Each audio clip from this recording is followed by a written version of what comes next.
Siyabonga Nkontwana, would you come to the front, please? And then Unkanyiso Mahlaba, Unkululeko Mthembu, Nonondaba, Simpiwe Zondi.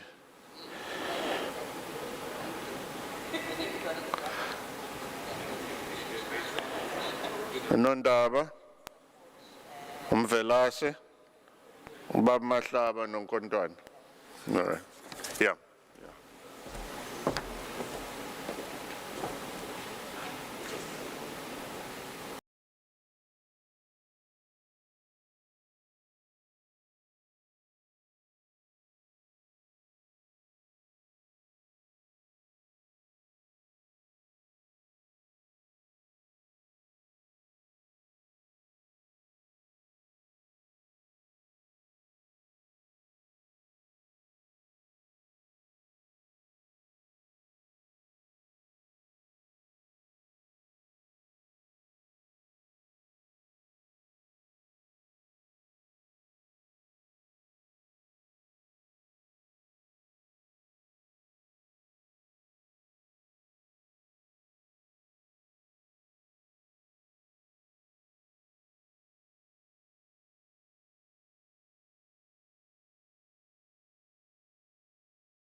With. Our staff are specially trained.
MEC and chairperson.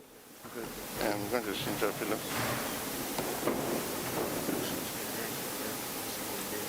Oh, it lays on the next bit. Okay.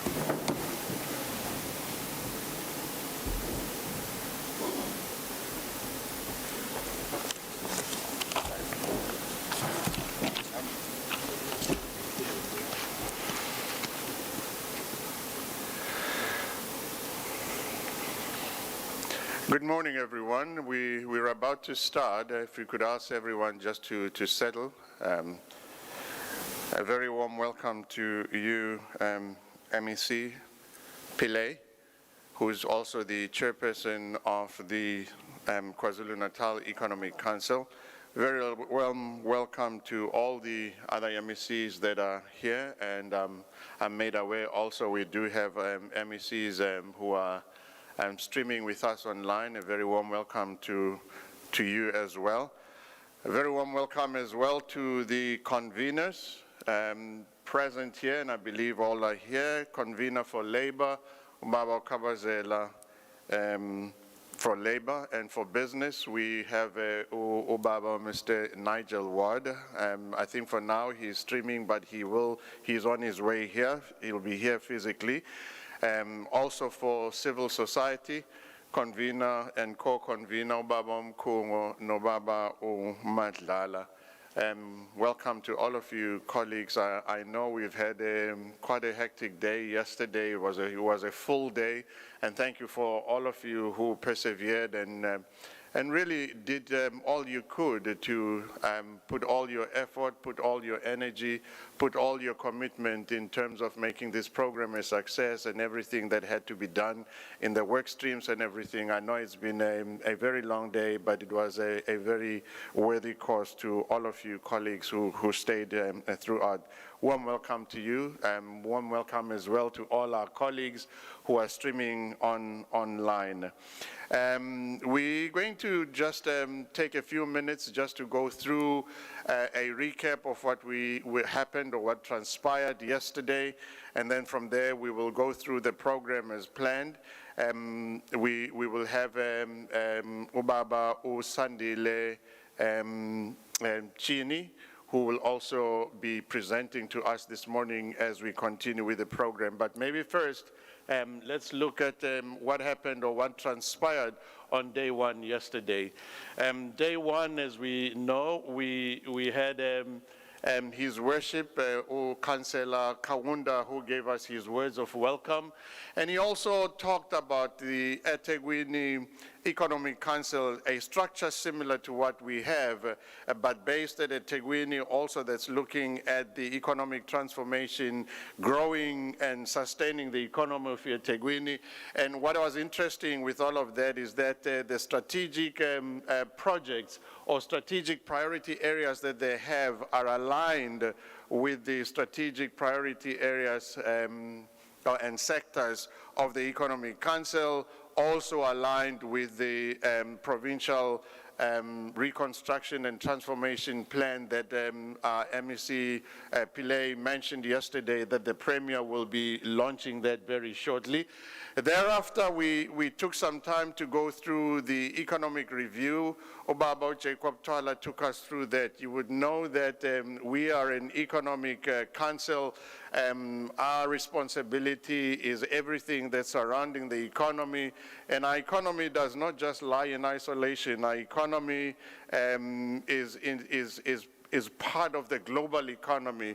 So as much as we are local, we're impacted, we're thinking globally as well. So whatever economic trends that are happening globally have a direct impact on us. So he took us clearly through those and practically showed us how we're affected, what we need to do, how we can recover the economy, looking at all the figures that he said do not lie, and hopefully our efforts as well will speak to that in ensuring that we cover those areas.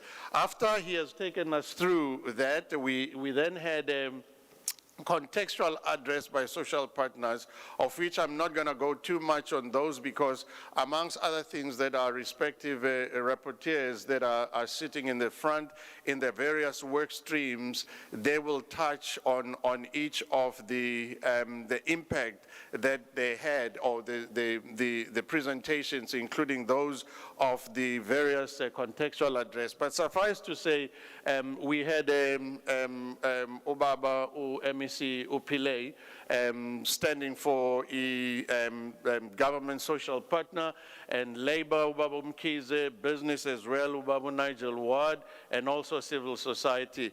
What was common in everything that they all said was the emphasis that they put on inclusivity, that we cannot work in silos.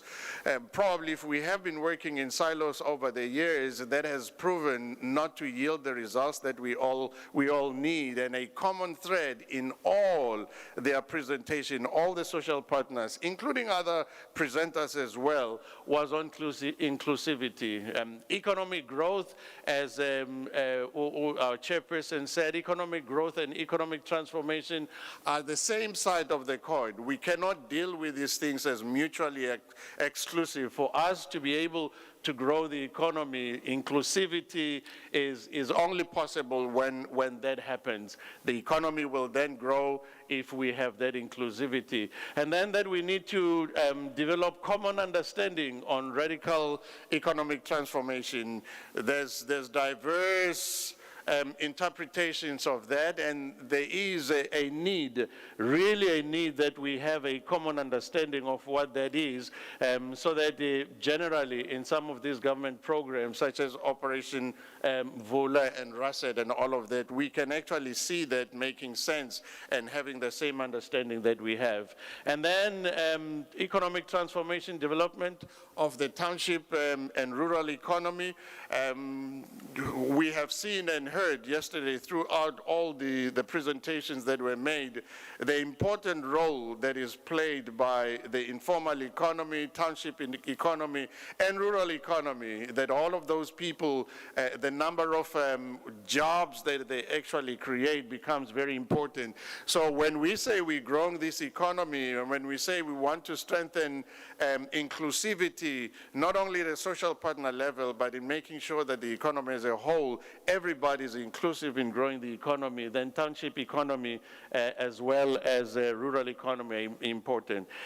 There's quite a great stress in terms of making sure that this social compact is different. The chairperson of the Economic Council was very emphatic on that. Some of the speakers that made some presentations made quite a stern warning in that. You will see also in the address of the Premier quite an important point, stressing that this this social compact cannot be different. It's not just a spray and pay and pray kind of thing. It has to be tangible. It has to be scientific and formal. And then also all the commitments that are being made in terms of monitoring and evaluation will build this capacity that we need in ensuring that we realize what we want. We then also went yesterday to the address of the Premier, taking us through the expansion of the frontiers of freedom and human fulfillment. And he spoke quite at length on that, and then also talking to us about the social compact. Again, the intention of the social compact really, as we build this inclusivity, as we build this social cohesion, we have to make sure that paramount to that is the recovery of the economy, the creation of jobs, the prevention of massive job losses that we're experiencing. We would remember, and everybody that spoke yesterday highlighted that we cannot just hide behind COVID. The economy has been ailing before then, owing to various factors that affected the economy globally, and also we're part of that. And three things that he really spent time on, three things that he really penetrated the hearts of everyone that was here listening, were the three challenges, 3-point challenges for radical shift in the Economic Council. This is everything that has to do with the Economic Council. The structure of the Economic Council, the representation in the Economic Council, the focus, the vision, the mission of the Economic Council, the priorities that the Economic Council should have. All of those priority sectors that have been identified, outlined very clearly by the chairperson of the Economic Council yesterday, MEC Pillay, together with the mayor and the premier himself. All of those are enshrined in the provincial economic transformation, economic reconstruction and transformation plan, and also are part of the Economic Council social compact, as we would see and have seen and dealt with those yesterday, and as we will see as we're taken through today. The importance of that is that we all understand the need to reorientate ourselves, because whatever the Economic Council does, or whatever structures that we all are serving in, they are a microcosm of the future society. So if there's other sectors of the society that have been left behind, then certainly that means we're going to have a critical sectors behind. And this in particular to women and also to young people. It was a serious indictment on all of us when he actually called on us to raise our hands. That hit home. And that actually says what type of a future, as we sit here, all of us deliberating what type of future are we being part of living, and the legacy and creating the future for tomorrow. And then the need to build capacity in implementation, to implement. Well and good that we have all these great plans, as we all have. And maybe how we conduct ourselves in these 2 days, and actually today, the commitment that we have, that all the planning that has gone behind this summit actually is implemented by all of us. Otherwise, then it will then create a perception or a misperception that as a people, as a society, as a nation, as a country, we have some serious deficiencies when it comes to implementation. So an emphasis to implement, it's very important in all of this. And then to build the economy, and all of this looking at the building of the economy and all of these continental opportunities that we have. Productivity could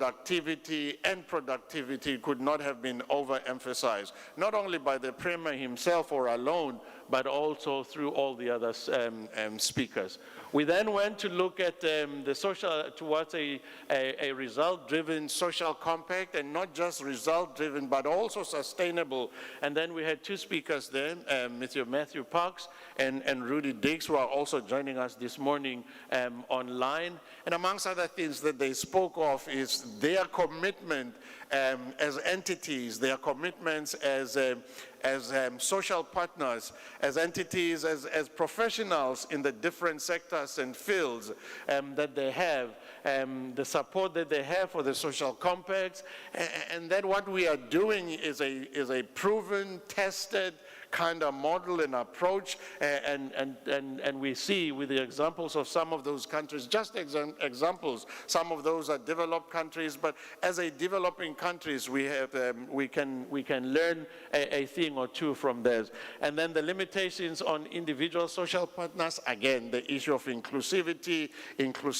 keeps coming in throughout all of that, and the contributions that we all have to make, the common interest that we have, and that the need that all to comprise, contribute, and sacrifice to a broader national good.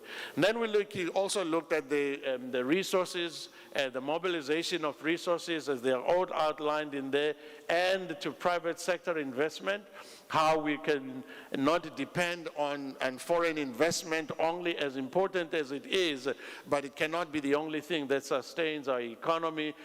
Domestic investment, also the need to impact investment as a whole, and then all the workers' funds and benefits of workers and all of that. And Unobhala, Ubaba Kabazela, started with all of that, and also outlining the contribution that labor is actually making onto the economy in the various ways that he took us on. And then also the support to amend that regulation 28. We then went into talking on the lessons that can be learned by us as a province, as an economic council, with regards to the lessons that could be learned from the Job Summit, but that firstly, the objective of the summit should be to identify solutions to jobs.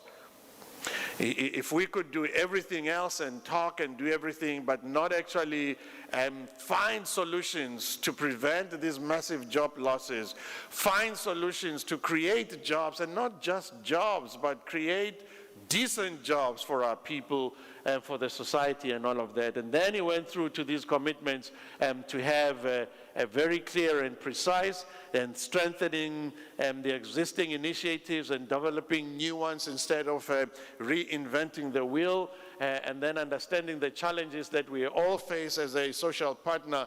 And there are things there we can help each other. Some of the challenges that other social partners are having are things that maybe other social partners have success in doing. So in terms of doing that, as we foster that cohesion, information sharing through the Economic Council, then we can be able to do that. And then we understand all of that. And then the second part that we talk of was that the summit must deal with policy. And we have seen Trudy Makaya taking us through on the existing policies that we have and how we can take advantage of all these opportunities that are there nationally, continentally, and also internationally, making those work within the existing policies. And then lastly, the minimum buy-in, including beyond NEDLEC, of the social partners discussions. We looked at the proposals that we need to aim for, the interventions that are directed at youth, women, and all of those. That is, again, creating this future that the Premier, Honorable Premier, spoke of, and then to provide policy on regulatory certainty, to create an environment inclusive for growth and also decent in employment. And I guess that adjective there is important. We're not just aiming at creating jobs, which is good, but they have to be decent and also sustainable jobs. And then to agree on separate scales up intervention to support small and micro enterprises. And again, the important role that is played by SMMEs, and then create investment and partnership in education, especially in historical marginalized communities, and then the interventions to support, again, inclusivity within that.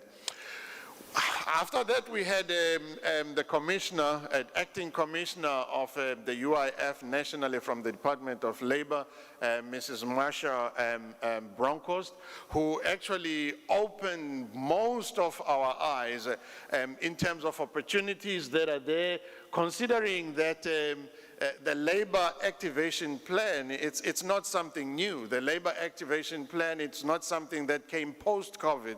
The labor activation plan has been there in the Department of Labor long before COVID, but these were opportunities that most of us have not been aware of, and she brought all of that, the importance, and again, that adjudication committee of the labor action plan.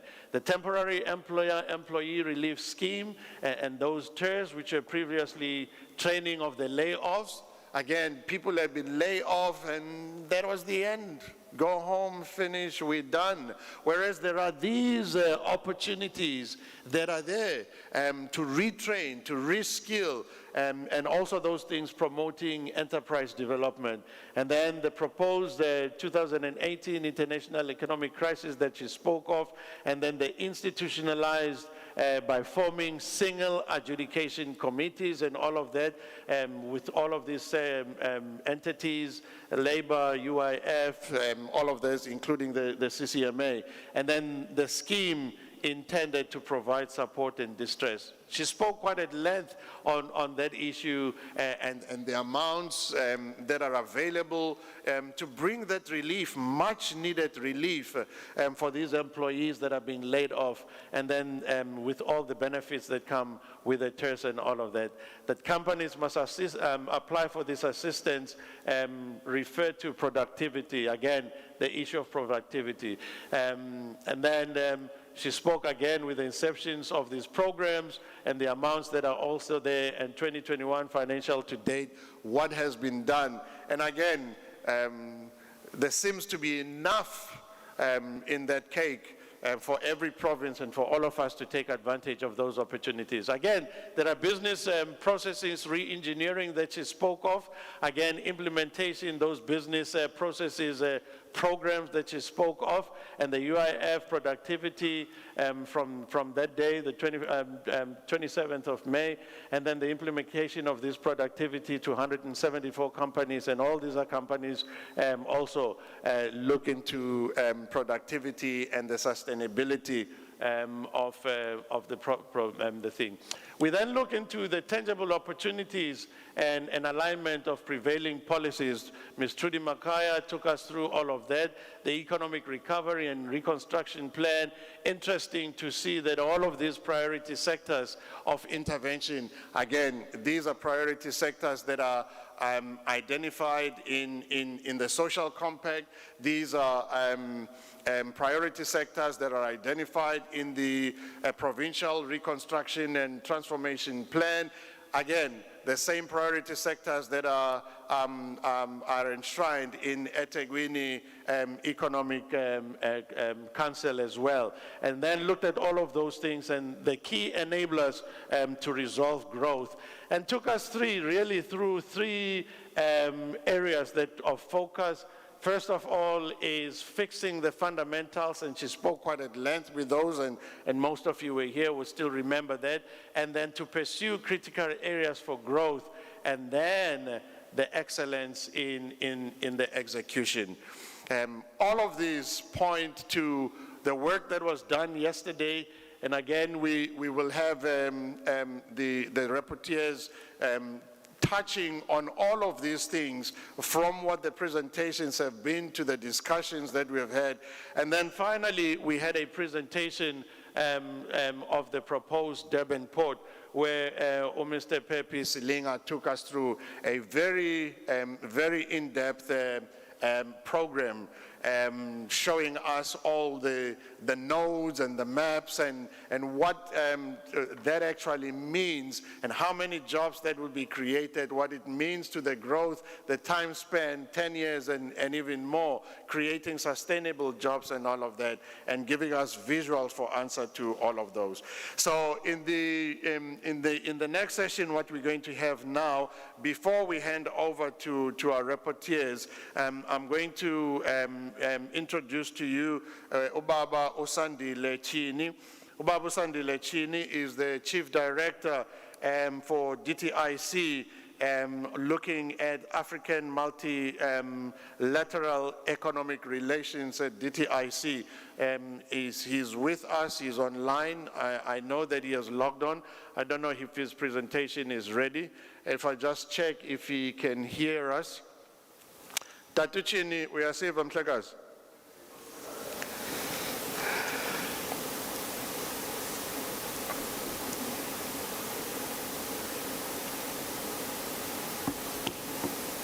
Ukon. Tatuchini, they are still trying to get him with our technician guys, that we make sure we hear him. But as I said, after we have Utatu Chini, we're going to go straight into our presenters. The presenters that we have are going to be on the 4 streams that we looked at, the 4 streams that we dealt with yesterday, the prevention of jobs, also the second one being the creation of decent job opportunities, the third one being enterprise development, the 4th being the role of civil society in all of those. And there were 4 questions that they looked at, and they're going to take us through all of those 4 questions. Over and above the 4 questions that the reporters are going to be taking us on is the comment on the social compact. What impact in that work stream, the impact or the comments on the social compact that they have to reflect on the presentations, what the presentations actually meant for everyone in the work stream, and what were their take-home, with them individually, and how that fits into all that we've been doing, and the state of all partners, and part 2 of the Premier's address, that one of the 3 points, challenges that the Premier gave us on. We're going to hear more from our reporters on that. I believe we now have Utatu Chini, Molo Mhlekazi. Uyasiva tata?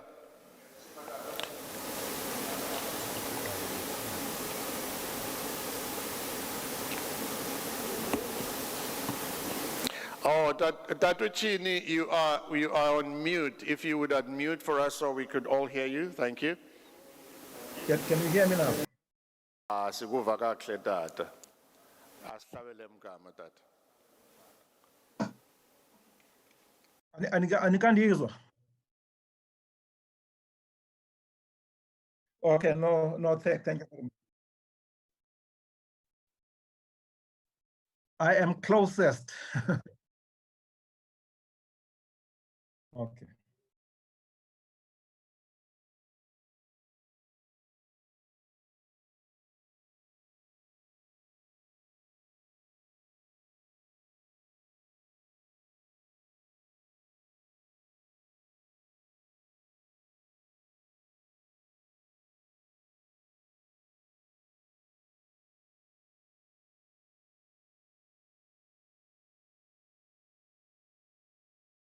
Natal Economic Council, and we appreciate you talking to us through all these issues that you'll be outlining to us this morning. Over to you, Tata. Thank you very much. Firstly, let me thank the MEC of KZN for Economic Development, Mr. Ravi Pillay, for inviting me to this event. Also, I want to thank others who have attended this event, and also to extend my appreciation and thanks to the members of the KwaZulu-Natal Executive Economic Council. Mine is basically to make a presentation on the African Continental Free Trade Area. What I can say, having heard the introduction over there as to what was taking place yesterday, is to say that this coming into force of this African Continental Free Trade Area comes at an opportune time, because it comes at a time that we as economies of South Africa and African countries are in the process of trying to recover from the negative impact of COVID-19. It also comes at a time that we as African countries are also facing protectionism in markets where we've been exporting products, particularly in the Americas, in Europe, and elsewhere in the world. It therefore becomes important that we try to trade more with each other rather than relying only on trade with external partners outside the continent. So for that reason, it makes this occasion quite important. And also, this presentation actually is part of a series of presentations that we plan to roll out throughout the country, because we believe that for this African Continental Free Trade Area to work, it will be important that it is owned by the provinces, it is owned by the district, it is owned by the local areas, and businesses, labor, and civil society need to be part of the implementation process. it is also important that we understand what it is that we are implementing and that we are owning. So it is for that reason that we are presenting this. So this is one of many other presentations that we plan to roll out throughout the country in the coming days, especially after we have concluded all the nuts and bolts of this agreement. Just by way of background, I can just say that this African Continental Free Trade Area is very ambitious indeed, in that it seeks to change the position and place of Africa in the world economy. As you can see over there, we account for 17% of the world population, and yet we only account for 3% of world GDP, just 3% of world trade, and just 2% of world manufacturing. So you can see that we are hitting very low compared to our capability and capacity. If one can go to the next slide. I think one of the most important things for us to note is the fact that currently we trade very little amongst each other as African countries, just 16%. If you compare with Asia, which is 52%, and then if you compare with North America, which is 50%, and Europe, we trade with each other up to 70%.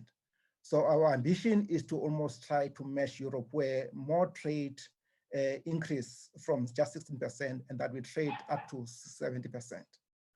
And also this AFCFTA is very ambitious in that it seeks to break the legacy of colonialism, in which we as African countries mainly export raw materials and then the things that we consume and use, finished products, we import from the rest of the world. So this intra-African trade seeks to ensure that Africa manufactures and trade amongst each other value-added product. If you can go to the next slide. I think one of the things I can emphasize about African trade amongst African countries, is that unlike the trade that we do with the rest of the world, where we export mainly raw materials, when we trade with other African countries and amongst each other, you will notice that the kind of trade we do, it is mostly in value-added manufactured products. These are products that when we manufacture, they create sustainable jobs, and also they are not susceptible to fluctuations in international market prices. So therefore, this is valuable, important trade that is happening amongst African countries. The other important thing about African trade is the fact that most of the trade that currently takes place amongst African countries, it is happening within regional trading blocks. For instance, South Africa's trade with Africa amounts up to 26% of all trade we do with the rest of the world. And yet, of this 26% of trade with Africa, 80% of that happens within a regional bloc, which is SADC. And therefore, this AFCFTA presents an opportunity for South Africa to expand our trade with Africa beyond the SADC region into East, Central, West, and North Africa. And that way, it will also ensure that not only do we expand our trade, but that we expand our production and exports of value-added products, because that is the core of what Africa does. So Africa for South Africa is a very important market in that it actually supports our industrialization, it supports our jobs in that the kind of products that we export to them are those that are in the value-added manufactured products. Can we go to the next slide, please?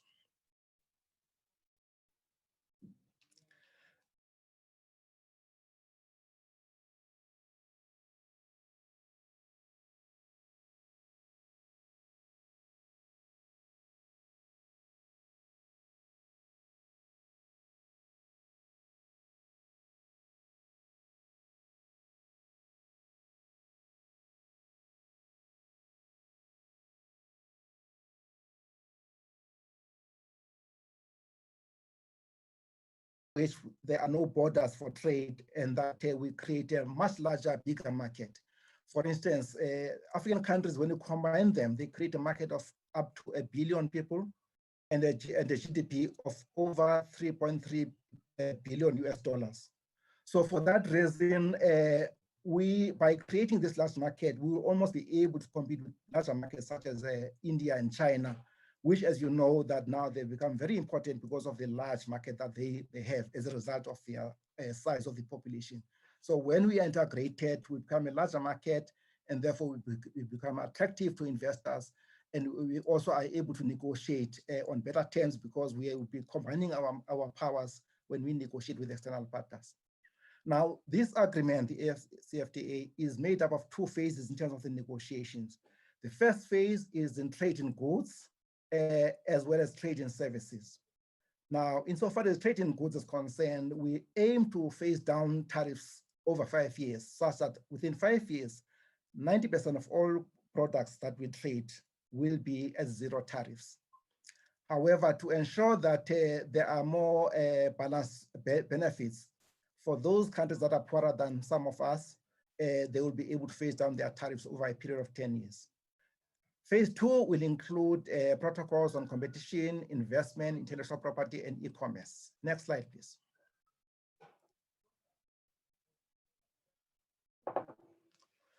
Now, this agreement also sets a framework, as I said earlier, for reduction of tariffs. But importantly, it is that we want to create a single set of rules for trade and investment across the continent. So that way, it will create a more conducive environment for business and investment. And that way, it seeks to stimulate entrepreneurs on the continent to be able to trade across and do business across borders within the continent. And in addition to that, we should also be able to attract investments. And also it establishes systems for dealing with disputes amongst countries so that countries don't have to resort to wars and political tensions when there are disputes around trade. So there will be a legal mechanism for resolving disputes amongst African countries. And also what's important is that when we push for the reduction and creating of this market integration, we'll be creating strong rules of origin that will ensure that preferences are for products that are produced on the continent. And therefore, this should create an incentive for investors from outside the continent to come to the continent with the view to producing products here, create jobs here, so that ultimately we industrialize the continent. And on the back of this agreement will also facilitate industrial development and also ensure that there is more integration through building of infrastructure across borders so that there is better flow of economic activity and trade. And that way, this should spur economic development on the continent more than we ever envisaged. Next slide, please. Now, the legal architecture of this agreement is as follows. Firstly, it is made up of an agreement establishing the African Free Trade Area. As you know that in December 2020, the AU Summit decided that this agreement must come into force. So included in that are protocols on trade and goods, as I mentioned, and then trade and services, and then systems for dealing with disputes, as well as the negotiations on these other areas of competition, intellectual property, investment, and digital trade. And then this agreement also establishes a secretariat, as you know, is now established in Ghana, and that a South African is now the first Secretary General that is leading this institution. Next slide, please.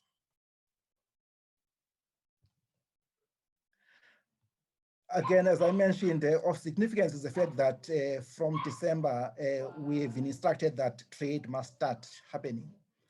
However, it has been noticed that not all countries are at the same level of readiness to implement this agreement. So for that reason, the summit put in place certain conditions that will allow countries to start trading under this CFTA. The first of these is that countries, for them to benefit, they must first ratify this agreement. Secondly, is that they must have exchanged technically sound and verifiable tariffs that meet the 81% tariff lines where there are currently rules of origin that has been agreed. Thirdly, there must be domestic legislation to administer imports that are coming under this agreement. And lastly, there must be an agreement amongst partners so that there can be a reciprocal trade. So basically, while there is a framework in place, there still must be negotiations amongst countries that don't currently have preferential trade. For instance, if you're in SADC, there is no point in you negotiating with Zimbabwe because already there is a SADC protocol. And therefore, the intention is that you must negotiate across the regional communities into East Africa, into West Africa, North Africa, and so on. So now there is therefore a provision that these negotiations must take place beyond what we currently have for this trade, for this ASFTA to have benefits. Next slide, please. Now, in terms of the status, as I've said, I've mentioned the minimum requirements. So insofar as the ratification is concerned, currently 36 countries have ratified, and I've learned that actually DRC has also ratified. So that means now 37 countries have ratified the agreement. Of these countries, some are in different economic communities. CIMAC is in Central Africa, EAC is in East Africa, and ECOWAS in West Africa. And then there are also individual countries that have also ratified. So this is the status of ratification. Next slide, please.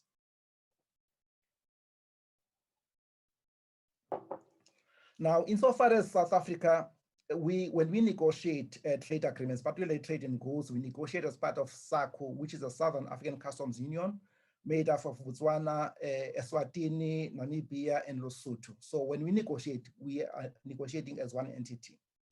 Now, insofar as ratification is concerned, all other members of SACU have ratified except Botswana. But in order for us to meet the condition of ratification, Botswana has given concurrence that other member states can move ahead and implement this agreement. So therefore, we have satisfied the condition of ratification.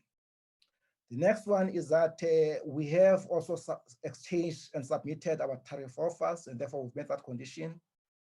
And we have also put in place a domestic legislation regulation to manage this agreement. So we've met that other condition as well.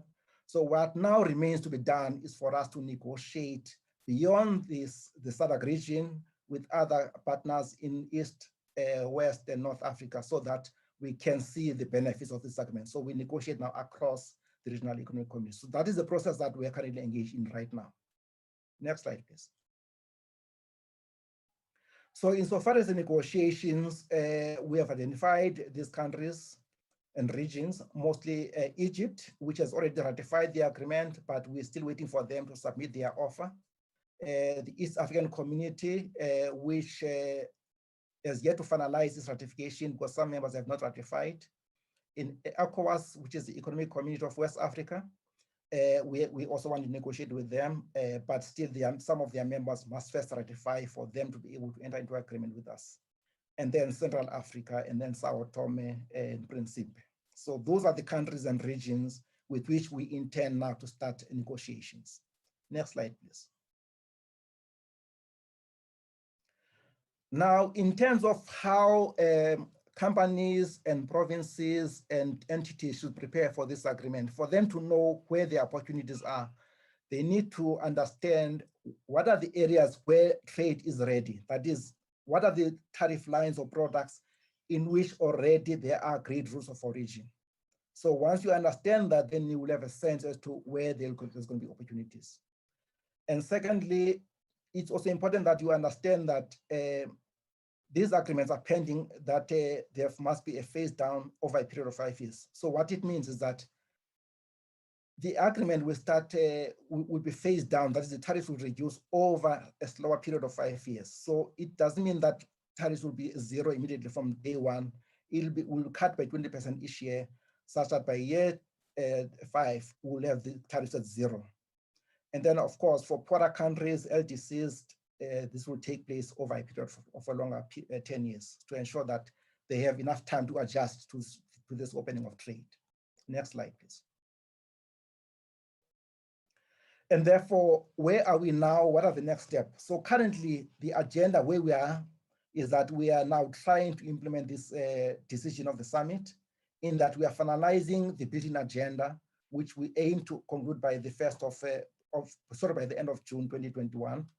And this includes finalizing negotiations of rules of origin and tariff offers so that we can push the threshold from the current 81% to 90% of trade. And then we are also busy finalizing negotiations on trade and services. So currently we are in those negotiations. So as I'm sitting here, I had to step out of those negotiations to be part of this summit. So this will take place all the way until June. So that's currently what we are busy with, so that after that, trade can start flowing on the basis of this agreement. Next slide, please. In terms of what we are facing as a risk for this agreement, it is that when you open up trade with other countries, there are winners and losers in terms of your domestic production, your trade, and employment. So we want to be sure that we manage this, because now you're going to be facing competition for your local industries from imports from other countries. So that's what these agreements do. And also there will be a sense among some countries that we're not benefiting from this country, that the bigger countries and economies are benefiting more. So we have to find a way of managing this. That is why we are facing this period, this agreement over a longer period of 5 years, so that there are no shocks to the local economies when this trade is happening. And also we face the risk of transshipment from other countries outside the continent who try to pass their products as if they are made in Africa. So to deal with that, we'll have to make sure that we put in place strong rules of origin and enforce those at the port, so that only products that are from the continent are traded within the continent on the basis of this agreement. Next slide, please. So if you can just skip and go to the last slide, please. So insofar as the risks are just identified, these are the ways in which we try to mitigate them. Firstly, there will be trade remedies in place to ensure that there is no surge or flooding of our markets by products, particularly where there are subsidies involved, or maybe investors from other countries, they use subsidized products, they try to push to our markets. So there will be measures in place to counter those. And also we want to ensure that we establish strong rules of origin to ensure that many products made on the continent benefit, in order to ensure that there is investment in the continent and that we manufacture our own products rather than to rely from outside the continent. And of course, we want to set in place national standards to ensure that we only exchange quality products that are safe and that meet health standards. And of course, this will mean that our customs authorities will have to build their capacity to be able to manage any potential to exploit this agreement by products from outside the continent. And of course, we want to ensure that there are strong dispute settlement mechanisms to avoid political tensions, so that when there are disputes, there is a forum in which these are dealt with without having to get countries to fight each other. And of course, for this to happen, there must be sharing of experiences. So we'll be using partners from outside the continent, a multilateral organization, to support our ability to manage these agreements. If you can just go back to the last slide before this one. Now, in terms of how can the provinces prepare to be able to benefit and implement this agreement, each province has got its own sectors and industries. So it is to identify what are the areas and priorities in which it wants to develop and grow its industries, and what are the priority areas where it wants to grow its exports. It needs to collaborate with the DTIC as part of the process of marketing this agreement. So we can assist you to identify markets in the continent where your products can fit, and as well as where there are opportunities. So there is a unit at the DTIC called Trade and Invest Africa. It is tasked with doing exactly that. Of course, you must also market your products, and therefore you must take advantage of opportunities to participate in it.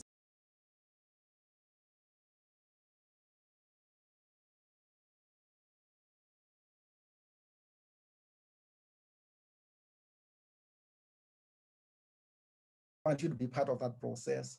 And lastly, we want you to participate in investment roundtables that we'll be planning over the coming months. And lastly, as I said earlier, we'll be rolling out awareness campaigns about this agreement. And therefore, we want to do this with partnerships in the provinces and in local districts. So in a nutshell, this is my presentation, and I'm willing to take any questions. Thank you very much for this opportunity.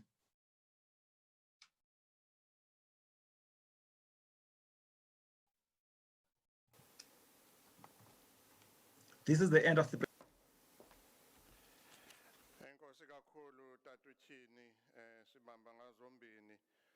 Just a quick question unto you. Ungawazi ukuhlala nathi for KZNEC program where we're going to be taking all the questions and discussions.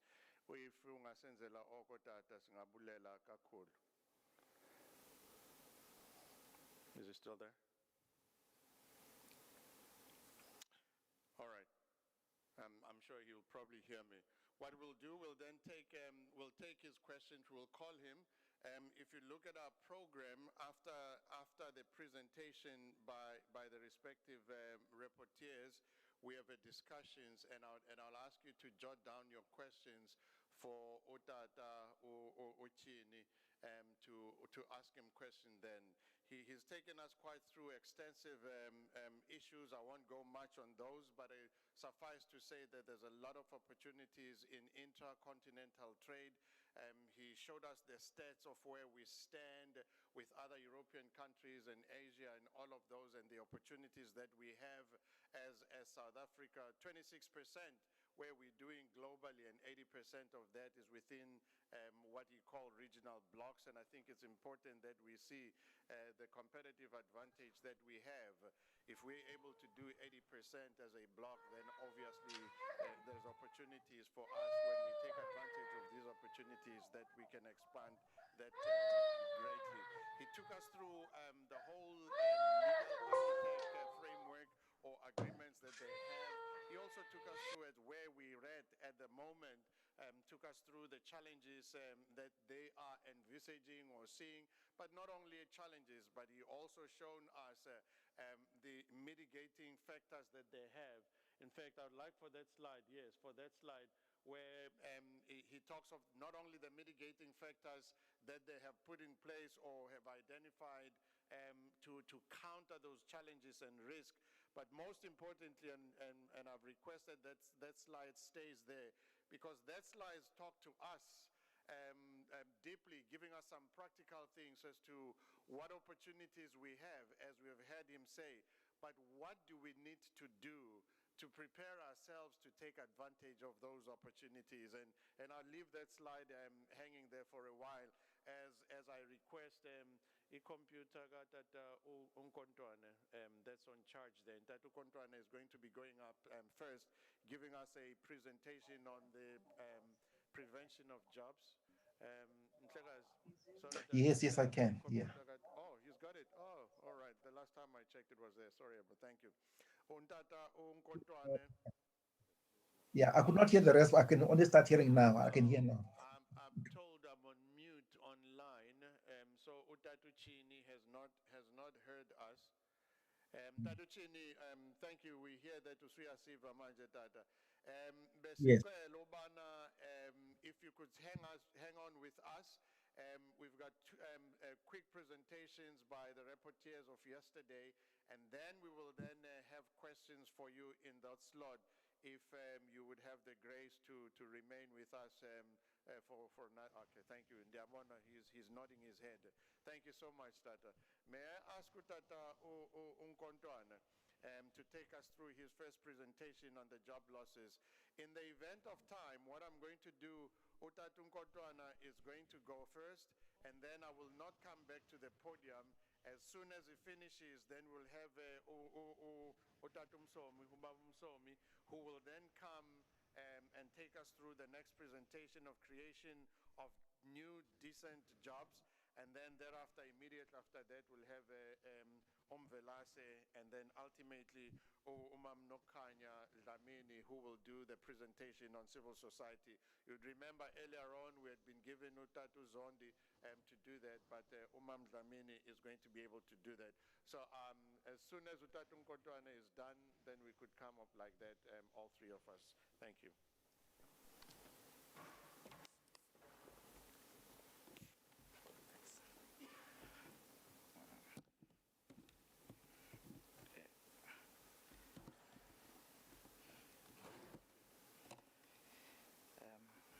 Thank you very much, Program Director. Greetings to the Honorable MEC. Greetings to the Provincial Secretary of COSATU, all social partners, leadership, the HODs present, both on our virtual platform and here. Ngiyambona uBaba Nkontwana present. So thank you very much for the opportunity. We're given an assignment to deal with a very important question of how to prevent job losses. well, it is interlinked with how to create job opportunities, but we stick to our mandate of dealing with the question of job losses. And we predicated that from 3 questions that were given to us. The questions that had to do with the KZN prevention of future job losses. That was the first one. The second one was how to foster all-inclusive employment and economic growth with regards to economic recovery. And the third one was on the opportunities available in the province to achieve significant strides in economic sector-specific interventions. So we then had robust discussions, which in the main noted the following. One, the economy has plunged into crisis before and during COVID-19 in what we characterized as the crisis after crisis. Crisis after crisis because it had entered the economic recession before COVID-19 and made worse by the rapid emergence of the pandemic and its devastating effects. 2, we also noted that 380 jobs were lost in KZN, and 2 million jobs were also lost in the country, with 2,000 liquidations. We equally noted the lack of consistent research on averting job losses as a result of both COVID-19 and the economic structural impediments. We also noted that the state of the economy of the country and the province continues to be in crisis, and therefore deepen the challenges of unemployment, worsen the state of poverty, and increases the gap of inequality. We also noted that social partners note that the loss of jobs as a result of the disruption of the economy unleashed by the pandemic necessitates that social compact focuses not only on the creation of jobs, but also on the imperatives to address the crisis of job losses and retrenchments. So doing so will require boldness, resolve, innovation, collaboration, and creativity. So we continued in our spirit of engagement to believe that for government to best respond to economic challenges, it must be accessible to companies in distress and respond to poverty-stricken people. Secondly, in line with the presentation we just received, we thought that trade agreements have a potential to both retain and create jobs. So the engagements that we enter into on trade agreements must also be predicated from a principle of ensuring job retention and that job losses is prevented. So we also believe that the emergence of the COVID-19 pandemic and the subsequent stringent conditions to contain it and flatten its devastation together changed the landscape dramatically, but it maintained, in the main, it exposes 3 main problems. 1, the extreme poor, unsafe, and viciously exploitative working conditions, worsening the retrenchment sphere, and also exacerbated job losses. 2, the extremely incapable state and other organs of public service which were found wanting on every level when the pandemic struck and left our people and communities battered. 3, the extremely shocking faulty lines and socio-economic crisis in our society, with the devastating hunger, unemployment, poverty, and inequality horrifyingly naked. We also believe that two-phased approach, one, in that we must deal with economic recovery as a result of COVID-19, and two, we must equally deal with the structural impediments so that the economy will respond to challenges of poverty, unemployment, and equality. We also thought that the recalibration and transformation of the economy, for an example, should mean re-engineering and repurposing of existing businesses in order to retain jobs. We therefore resolved that, one, the social partners must work towards the fortification of the social compact where all role players commit to prevent job losses. Two, on companies that are on business distress, we thought that we resolved that we must create an inventory list of companies in distress so as to ensure that these companies are sustainable and are provided with proper support and are monitored and evaluated in relation to their performance. We also resolved that we should ensure that our resolutions are both pragmatic and implementable, as well as monitoring and evaluation is able to be done on our resolutions here. On fourth industrial revolution and the use of technological advancement, we resolved that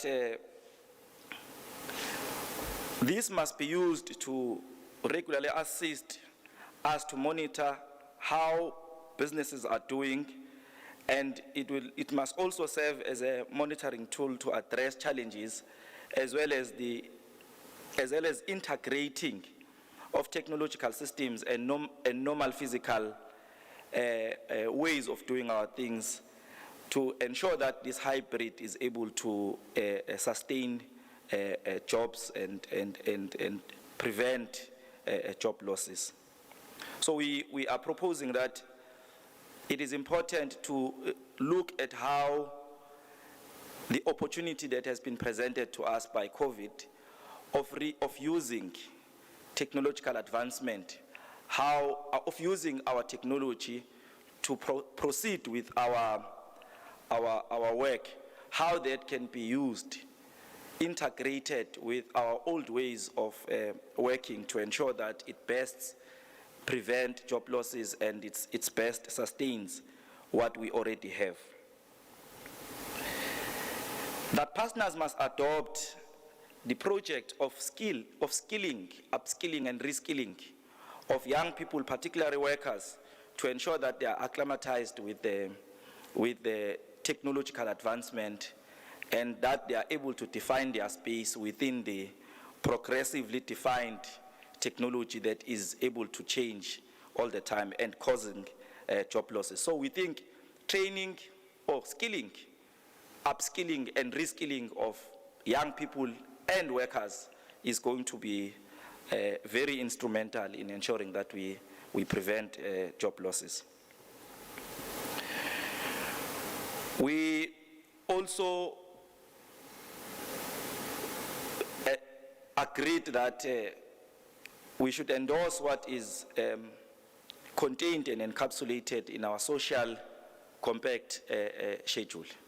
So it's important that whilst we take new resolutions, we are able to reflect back on the resolutions that had been taken and be able to implement them moving forward. We also resolved that the port expansion, which is a bone of contention these days, must be processed through proper channels to ensure that all parties to the Economic Council are satisfied so as to gear it towards the sustenance of jobs and creating of more job opportunities.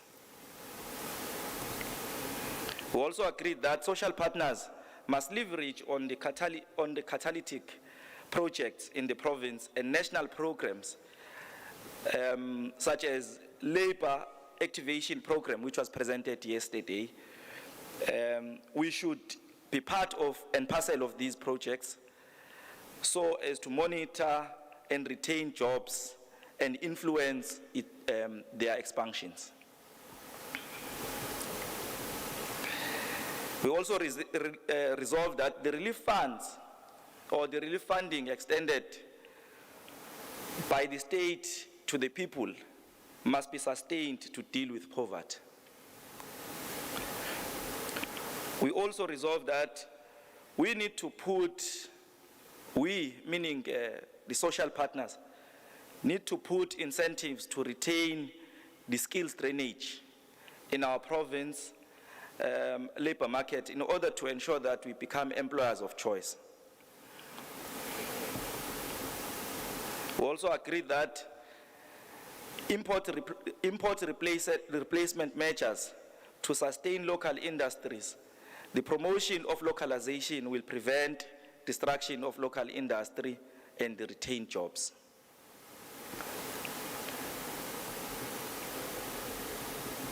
On bilateral agreements, as I said earlier on, we must put conditions to allow and sustain relations whilst preventing job losses. Examples were made in this regard with regards to big companies coming to be established here in South Africa, but coming with their own labor. That we must also put conditions that whilst they do so, we are able to retain our own jobs and we are preventing job losses. That government must use its tax instrument to regulate and prevent the import of skills whilst incentivizing the employees in the province. We are not saying we don't want to import skill, but we are saying where we have skill existing in the province, we must be able to retain it using incentives, but also use government taxes to ensure that government also profits from the skill that is coming outside the country and outside South Africa. Lastly, we think that research must be conducted to understand the scourge of retrenchment and job losses so as to come up with the empirical evidence on how to prevent job losses. So those were the resolutions, comrades and colleagues. Thank you very much. I hope my colleagues would be able to add if I had left anything else which was supposed to be encapsulated here. Thank you very much, colleagues.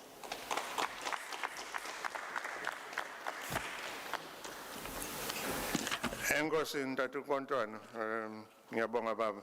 I know I had said I would not come back on stage until all the presenters. I have been given counsel to say some of these things are very important that are being said here.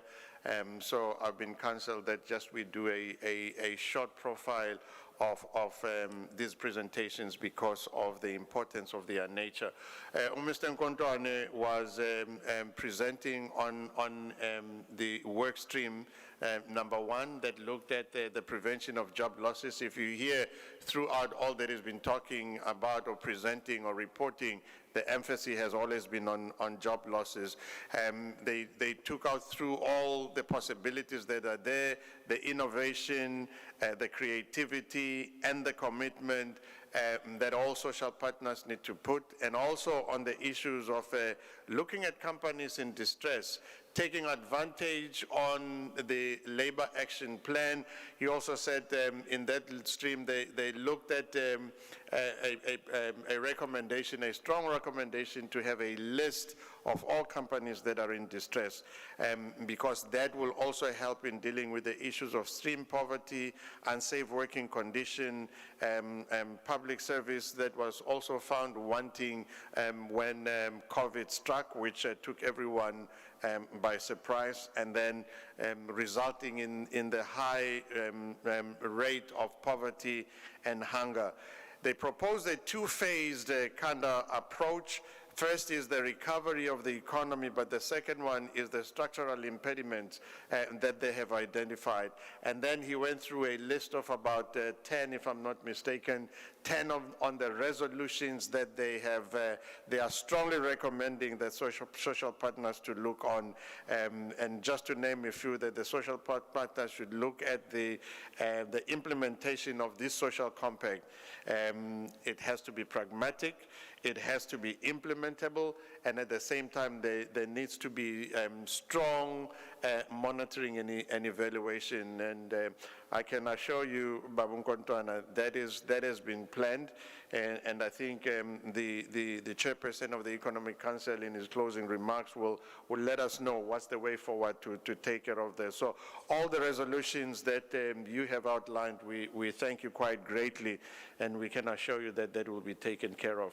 In that regard, then, ngizocela uBaba uMsomi to come with his presentation.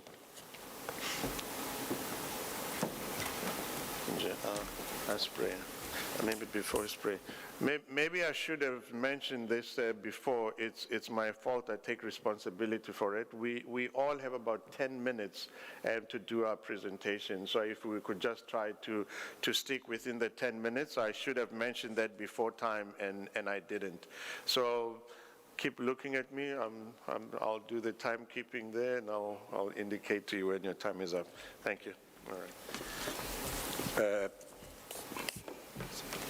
Program Director, the MEC, all the officials, government officials, and members of executive present, members of the Economic Council, ladies and gentlemen, all protocol observed.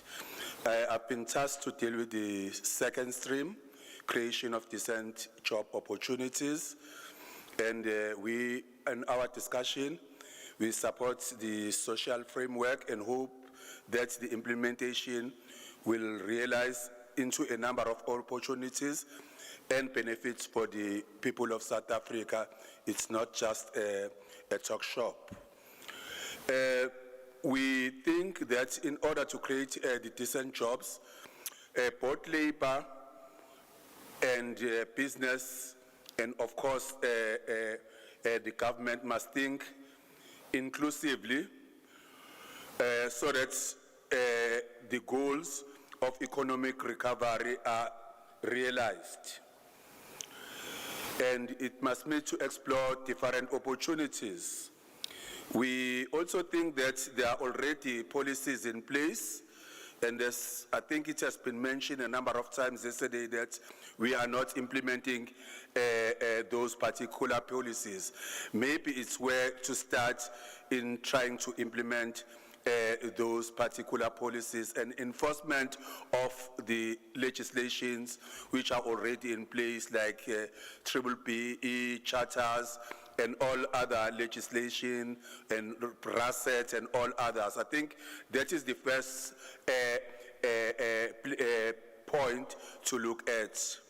We also think that in order to achieve this inclusivity, we need to look at the issue of skills development, economic development, and ownership, which cut across and how the government does business, and also as far as the private sector is concerned, and also move from away from the mentality of saying the blacks only need to be the SMEs. So we must also have that mentality to ensure that they also become a big business. We also look, for example, at specific sectors. The main thing is to identify the priority sectors, which has already been said. Obviously, there was a presentation by Mr. Jacob on COVID yesterday. There are things which we supposed to be manufacturing in South Africa. We need to look into those. We also identify some sectors like agriculture and agro-processes, clothing and textile, hospitality industry. I think there are also things which are already in place, like there's a lot of infrastructure development, and also we need to think also of the things which are already in place, the expansion of Debian ports, the UIF, the SANRAL, and also need to think in terms of both backward and forward linkages in all those things which we have already identified in order to ensure that they are decent jobs and which are sustainable. We also spoke about the focus in rural development. The fact that we have to engage in Gonyama Trust to ensure that, for example, land is released so that in every district there is a food security, and also there are also other opportunities which can be created through the linkages when we are providing that food security. Agri-SA, we identify in other farming association. We also said that they need to play an important role to ensure that there is a partnership in ensuring that there is a mentoring and providing market share for the emerging farmers. The Department of Agriculture, of course, our sponsor was from the Department of Agriculture, so we also identify that there need to be specialized programs for rural farmers, for valuation, commercialized stock farming, and fruits, vegetables. So, and as far as agriculture also is concerned, a specialized team will be set up consisting of business who will focus on marketing these projects. The marketing team will engage industry through master plan initiatives signed at DTI. We also said, for example, most of the people when they are thinking about land, they only think about farming. But there need to be diversification. With one of the colleagues who is here, we went to what is called forest wedding. So there can be, for example, tourism in that spaces. Also the fact that there is no water in rural areas, and also the fact that we are more concentrating on demand-side economy, building malls. But where does the product from the malls comes from? All those things we thought, for example, will help in trying in our pursuit to create decent jobs.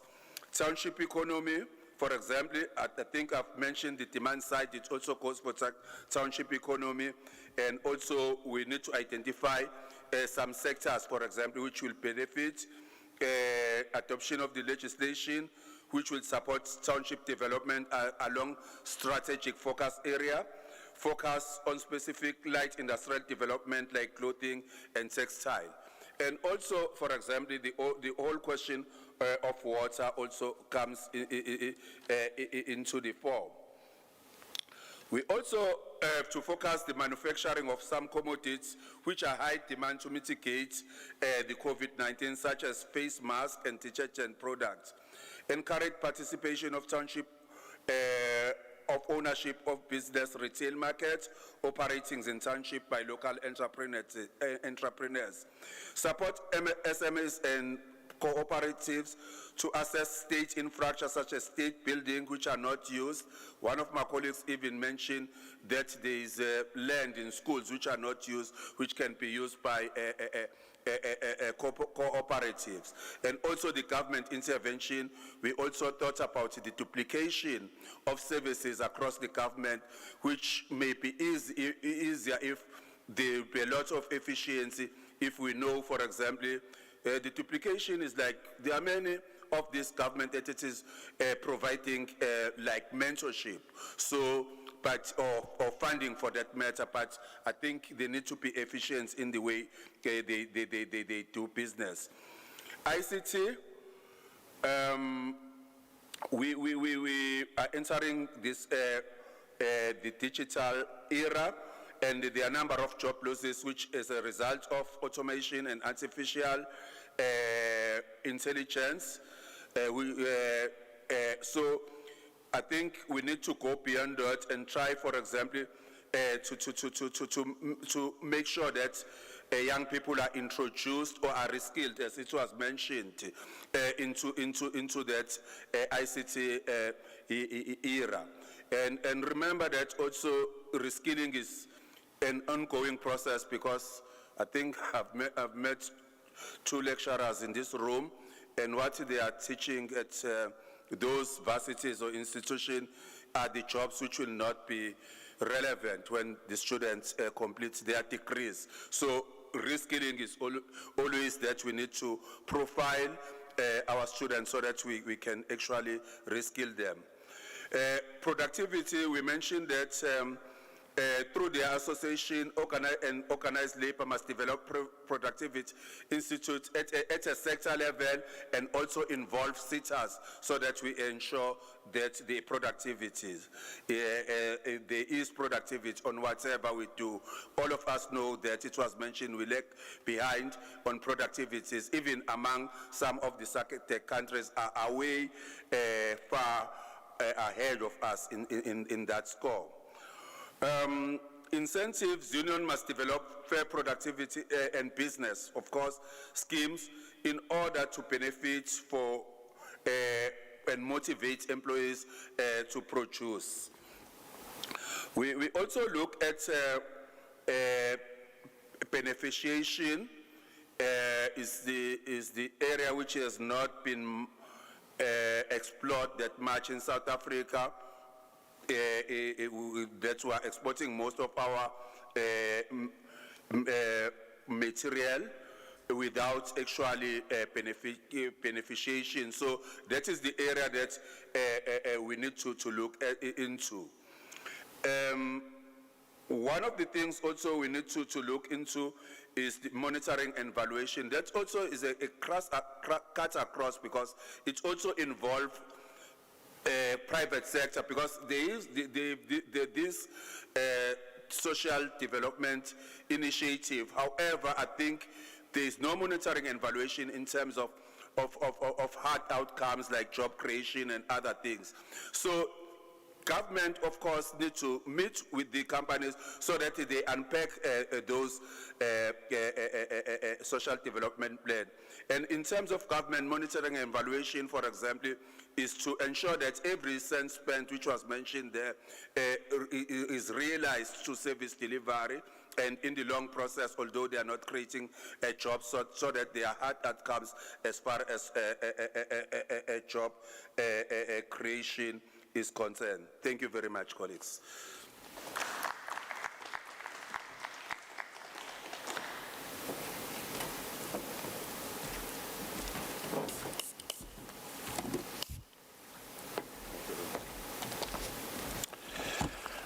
Siyabonga kakhulu kubaba Umsomi.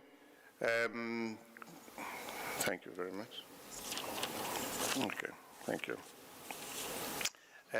I-profiling engayenzanga baba Umsomi ukuthi ubaba Umsomi ubani uvelaphi urepresent abani and all of that, kodwa ngiyacabanga ukuthi singabuye sikwenze lokho baba. Okay, ngiyabonga. Let me call on stage now ubaba Umthembu. Baba Umthembu comes from the business constituency. He's also a member here, the Debian Chamber. Ubaba Umsomi, he's part of the SMME in his own right, an entrepreneur. He's operating in the IT space, but ngiyacabanga ukuthi Ubaba Umsomi will then tell us much, little bit in a few minutes about himself. Baba Umsomi is, Baba Umthembu, I mean, he's going to be reporting to us on the enterprise development space. Baba Umsomi. Umthembu, sorry. I call you something like ngiyacabanga ushintsha isibongo vele usalubona. I think for the purposes of just considering time, but also having attended a former military school, I'll stick to the 10 minutes. And in a bid to remain quite short as well, I think I would like to observe through protocol through my former members that have spoken before me. With that said, as a way of introduction, I am Nkululeko Mthembu. I run a small SMME company. We are particularly focused in the research, design, and innovation arena, and we are disrupting a 120 billion rand sector, namely the maritime and the oceans economy. I volunteer my time at the Durban Chamber of Commerce, being the youngest council member, so I think in the words, in the way that the Premier spoke yesterday, I think that absolves the indictment for young people. So thank you very much for the stage.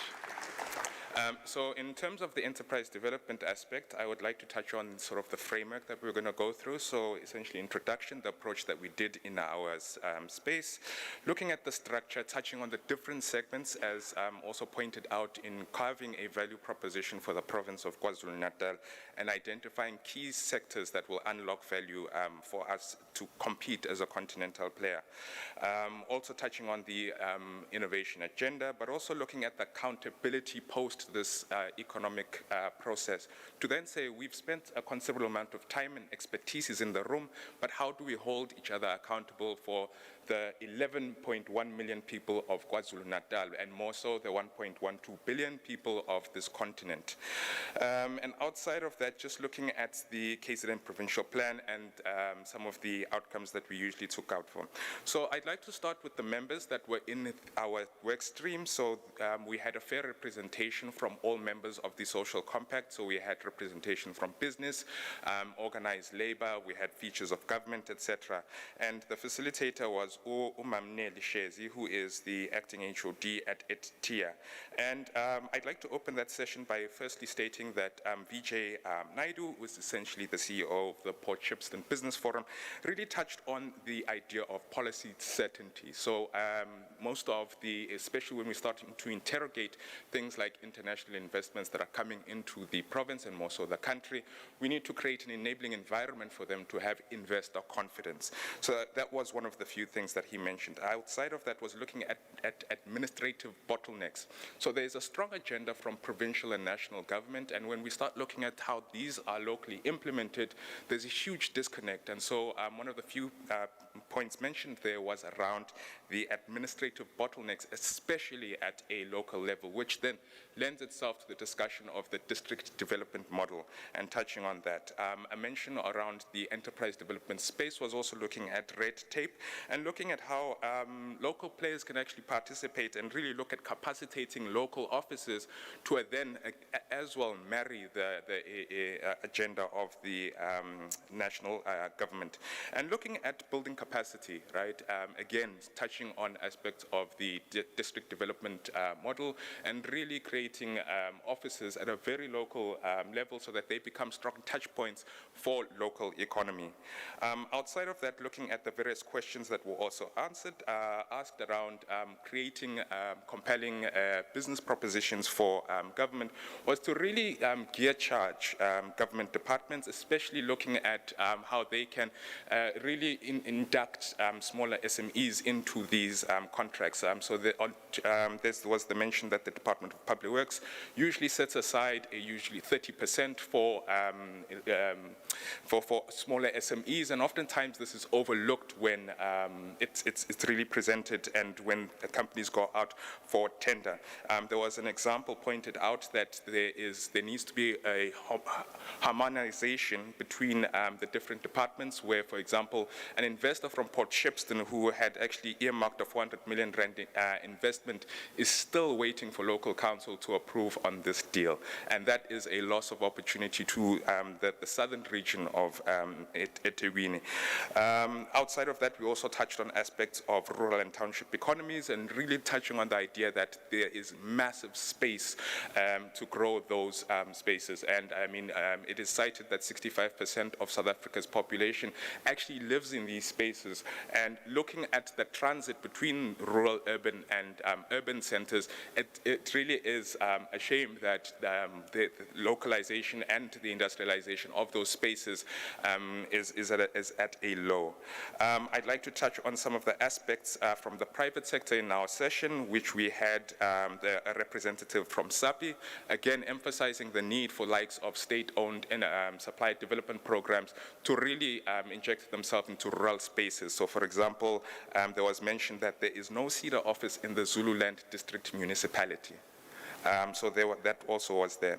There was the idea of pricing, saying that the private sector actually finds SMEs quite attractive, so much so that they are willing to pay a 15% premium on procuring some goods and services. So again, touching on the idea that to really gear young entrepreneurs to really, access upward and downstreams in these value chains that are created.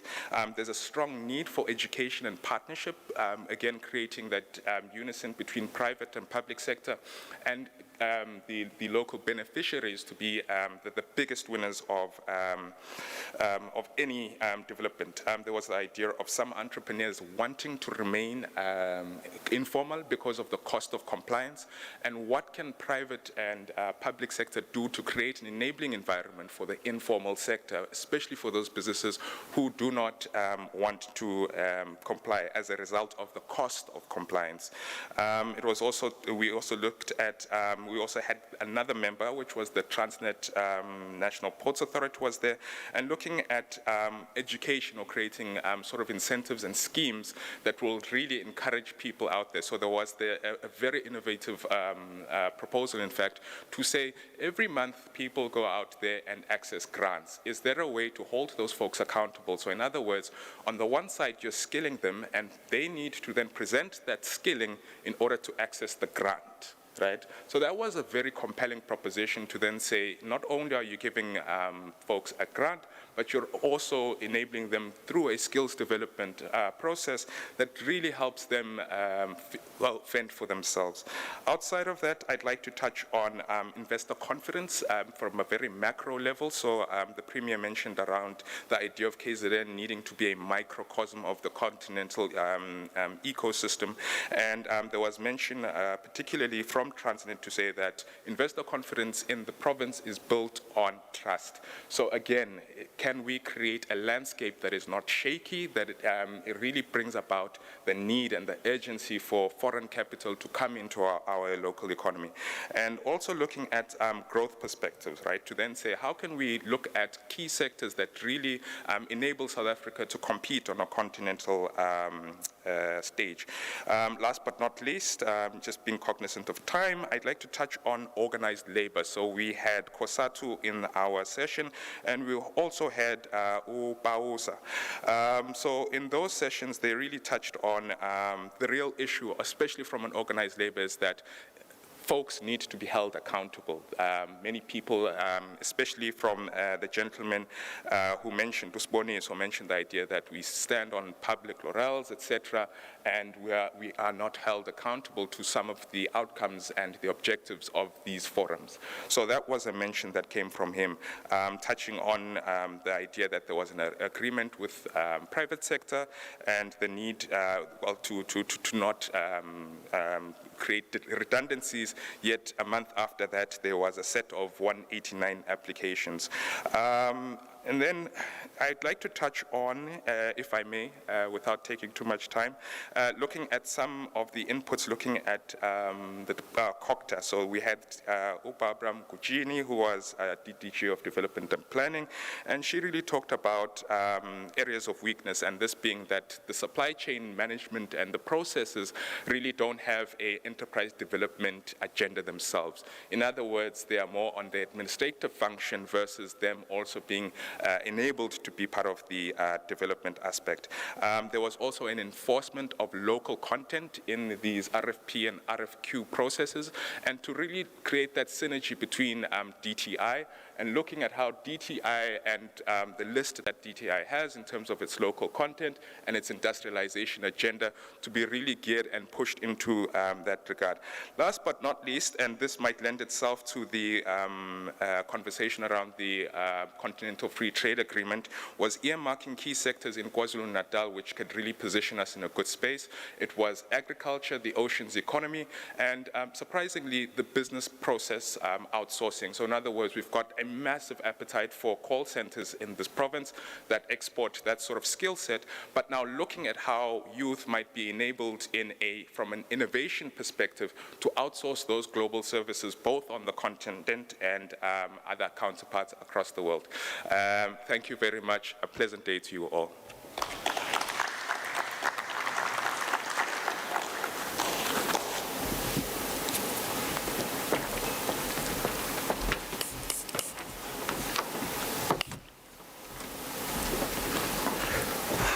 Siyabonga Baba Mthembu, spot on.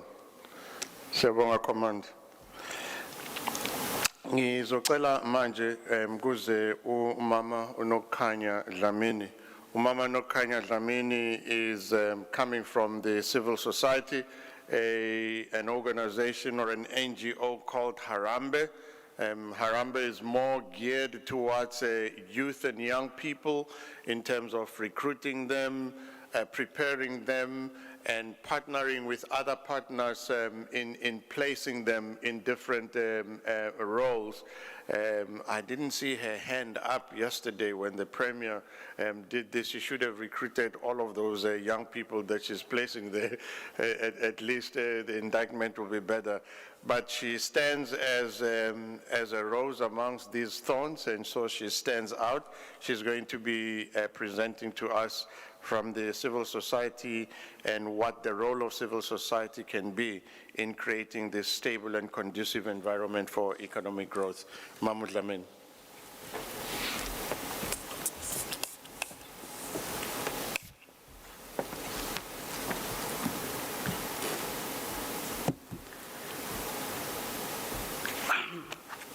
Thank you so much, Program Director, MEC Ubabu Pillay, all leaders in government, private sector, civil society present. Ladies and gentlemen, good morning.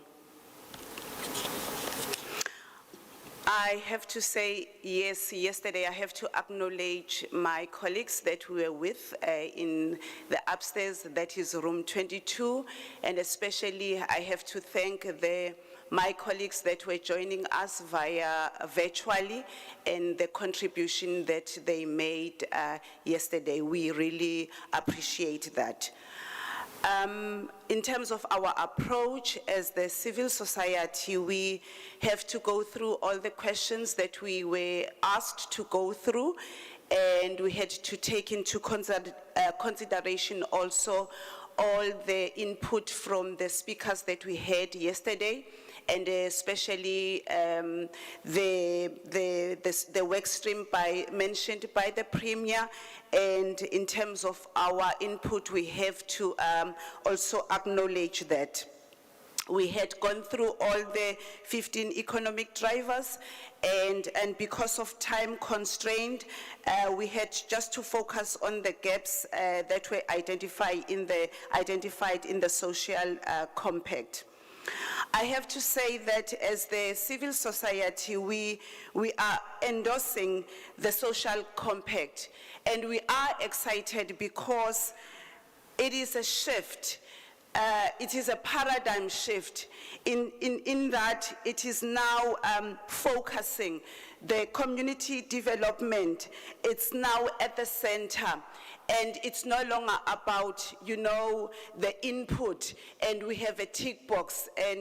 But this social compact is also now focusing on the impact that programs that would have on the community development, as well as the sustainability of it.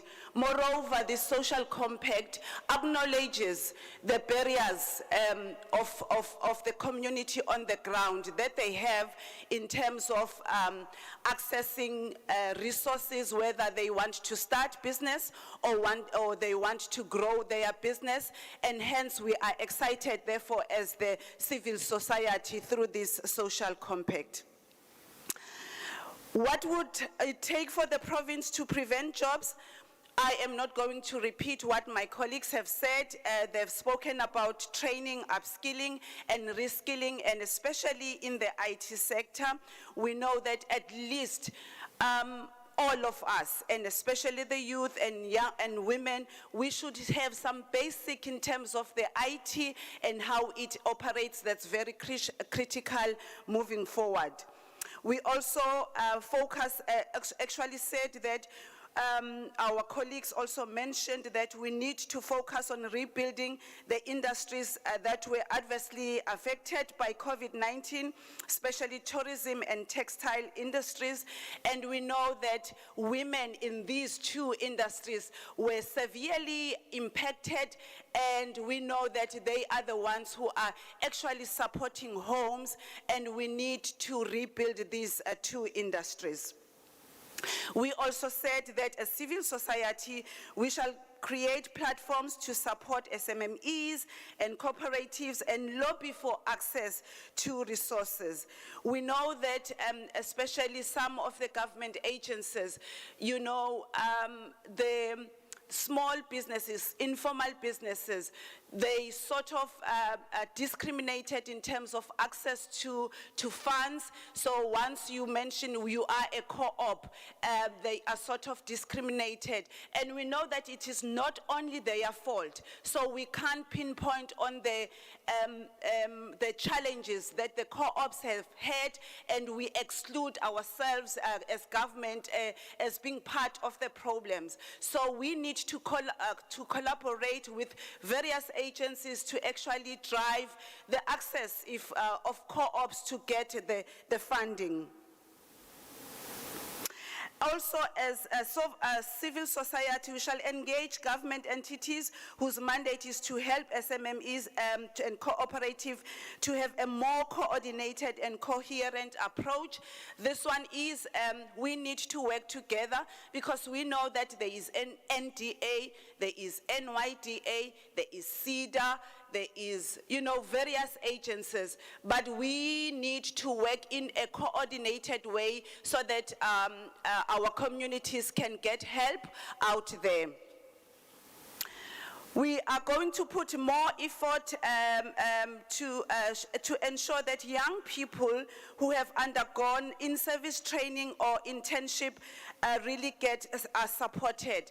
And in this case, MEC, I'm glad to announce that as Harambee Youth Employment Accelerator, together with NYDA, we do have a SA Youth Mobi where young people can join, and it's zero rated. Young people can join SA Youth Mobi, and they would have access to resources that are there. And moreover, they would have opportunities when they log into their profile, instead of them going from one website to another looking for opportunities. But this SA Youth Mobi is where opportunities are aggregated for them, and it matches them to the profile, to each work seeker profile. We know that data is expensive, and one of the barriers for young people to find opportunities is that they would find money to access these opportunities once a week, once after 2 weeks, and in that period they might miss opportunities. So this SA Youth Mobi, it's one of those initiatives that we have taken as a civil society, but we are working closely with government and with private sector, of course with other civil society to actually help young people, and especially looking for opportunities at entry level. We know the struggle that even if they are graduated, you'll know that private sector would require them to have experience, and this is the platform for them to actually gain experience. And we are saying, therefore, we need more partners in terms of this SA Youth Mobi. We also, when we discussed too, how do we mitigate the impact of job losses, I guess one of my colleagues have mentioned the revitalization and opening up of township and rural economy. That's quite critical. We also need a recognition of informal economy as an important sector. This includes, but is not limited to, enabling legislation and municipal regulation, training, provision of decent trading spaces with adequate ablution facilities. We know that informal sector, they do struggle with crime, so we need partners to ensure that when they trade, they at least it is free of crime. They are free to trade and they are not disturbed, you know, with people who would sort of take their money. We also said it needs a development of a new model of cooperative development that will ensure productivity and sustainability of cooperative.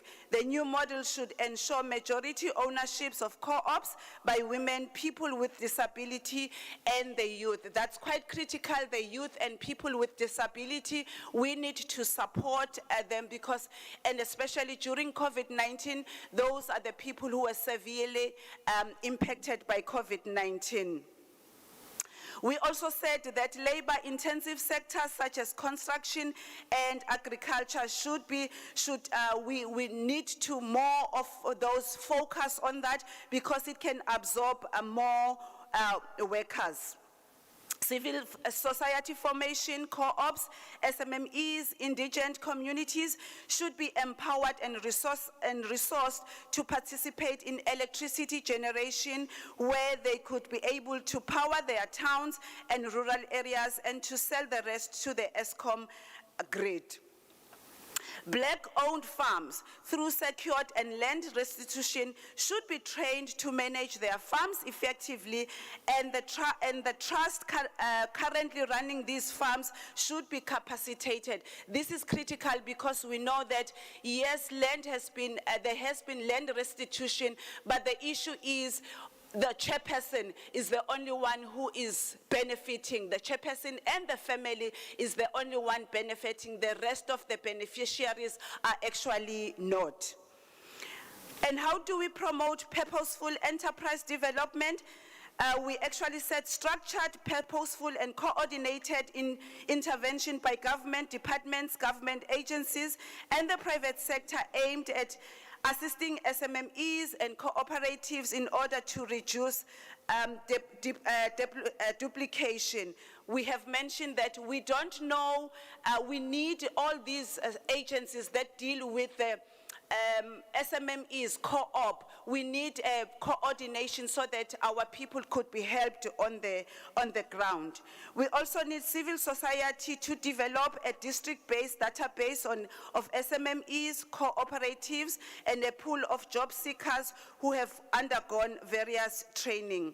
We also need a civil society to advocate, lobby, and mobilize for transformation of industries that do not reflect the demographics of the KZN. We know those sectors, 15 sectors that were discussed yesterday, and some of them need transformation. And through collaboration with the WSP from the municipalities, which also indicate what skills are required presently and what skills will be required in future, that will actually help us in transforming those sectors that are not yet transformed.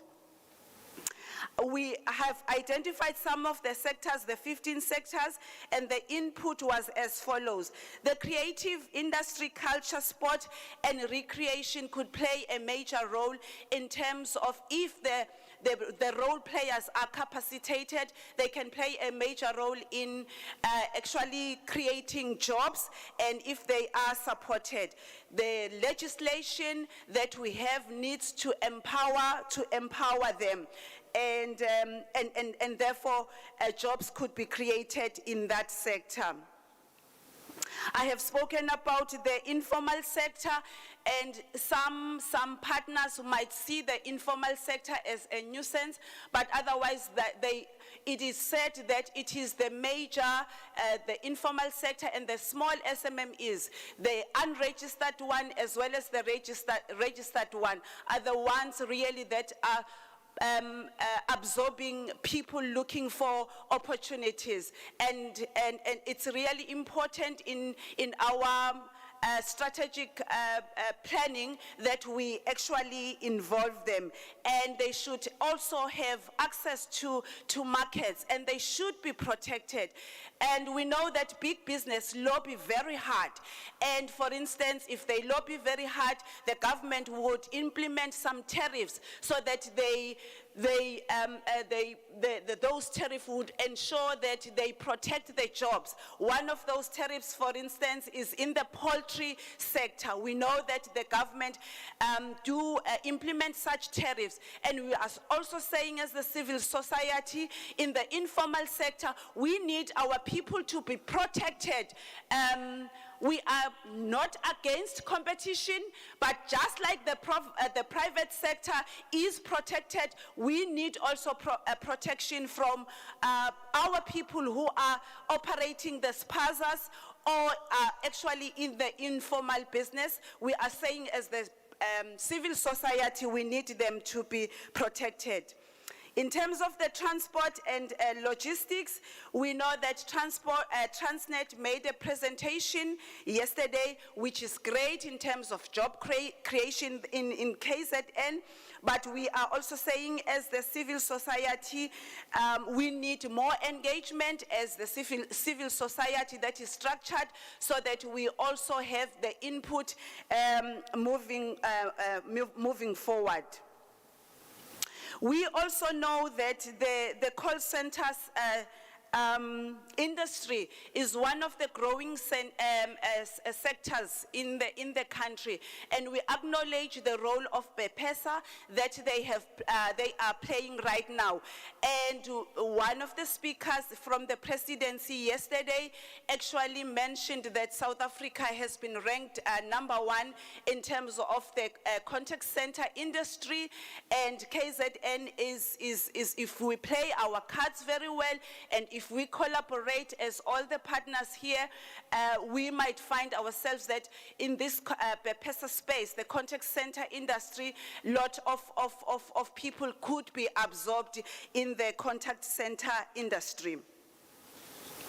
In conclusion, we are saying, therefore, the stream further agreed that the document should be considered as a work in progress in terms of the implementation, monitoring, and evaluation. Lastly, the recommendation from various presentations and the ones from the Honorable Premier, Mr. Zigalala Ukuzeni, of reconfiguration of the Economic Council to be more inclusive and representative of the marginalized cohorts, such as women and youth, is fully endorsed. In conclusion, I would love to say that in terms of the SA Youth Mobi, we are looking forward because all the partners that work with young people and the opportunities, we would really like to engage with them so that they advertise those opportunities on SA Youth Mobi, and because we know that we have 1 million people who have joined it, and they would have access to those opportunities at free. There is no data required from them, and we will really appreciate engaging various leaders that are present here or also joining us virtually. And lastly, I want to close by taking a quote from one of my colleagues today when we had our virtually daily stand-up. She actually said, if you want to go deep, go with a community partnership. If you want to go wide, go with government. If you want to go fast, go with private sector. If you want to go far, go together. Thank you.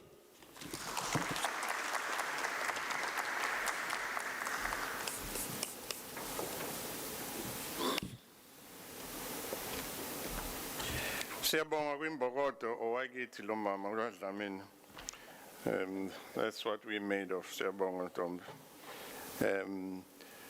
We are going to go on to our discussion and question and answer. We would also remember our IT guys. We have Utatu Chini, who would also also would like to, probably will be questions that are posed to him, so that he may join in. Just a short profile, Ubaba Usibusiso Msomi. He's also from the civil society. He's a small-scale farmer or small-holding farmer. He's done a lot of research in contract in farming in the Ilambe district. He reported on the, or currently involved in enterprise development, Ilambe, and also on labor issues. Ibambe yonke indawo lensizo civil society na labor foot. Ubaba uNkontwane, he's not here. A gentleman who's quite very humble. He's a member of the PEC, Gwi province, Gwi Kosatu. He represented the labor. He's also a chairperson, youth, Gwi province, in Dabenzara labor as well. So let me take this opportunity now to invite you to pose questions, add whatever people that were part of these various work streams on other issues that you think they may have left out. I have about 15 minutes to give you to do that. And then you'd also remember that we had Utata Uchini from DTIC, who made a presentation also this morning that I know you probably wanted to ask him some questions. I'll open this floor for that. Ngicela nje ungidimele kancane la tata ngizokwazi ukubona izandla emuva. But noma ngasibonanga isandla, thank you. What I'll request you to do on the tables, you have the mics, so raise your hand or switch on your mic, and hopefully I'll see it red, and then I'll acknowledge you, and then you will, I see that hand, and then there's another at the back. That's a camera, okay. But raise your hands all the way up high. Remember, I'm facing you, but I'm facing you against the light. So there's kind of like a blur that I do not see. But for now, this hand is more in the front. I can see. Go ahead, Mhlegazi. Good morning, Program Director. Good morning, colleagues. My name is Vijay Naidu. I'm from the Port Shepstone Business Forum. Program Director, I've got two comments, one relating to the presentation by the DTIC, and a general comment that really arose from yesterday and from a bit of today as well. Program Director, there was a lot of reference to master plans, both at the provincial and national level, and I have wanted to make the comment that master plans are rolled out and implemented at the district and local level. And unfortunately, as a country, I think we all know that that is really where the skills deficit and the capacity is actually lacking quite dramatically. And while we work to turn it around, I am urging provincial and national governments to be a bit more interventionist in terms of rolling out the master plans in the various sectors. What actually happens is, particularly in the smaller local municipalities, the master plans cascade from national to province, and they disappear at the local and district level. There just isn't enough capacity, so a lot of the smaller rural areas are actually suffering from not actually being able to participate in some of the very, very good master plans that are being prepared by national and provincial government. Program Director, the second point I wanted to make was on the presentation by the gentleman from DTIC. And I was really struck by the absence of reference to improving infrastructure to underpin the AFTC. You know, we were exporters, my company were exporters for many, many years out of KwaZulu-Natal, and the only thing that stopped us from tapping the African market was infrastructure, particularly transport infrastructure, but also financial infrastructure. And I would like to know from the gentleman why there was such a fleeting reference. There was only one reference that I saw in his entire presentation to infrastructure. Because without actually improving the infrastructure into Africa, the African Continental Free Trade Agreement, in my view, will be an absolute dream.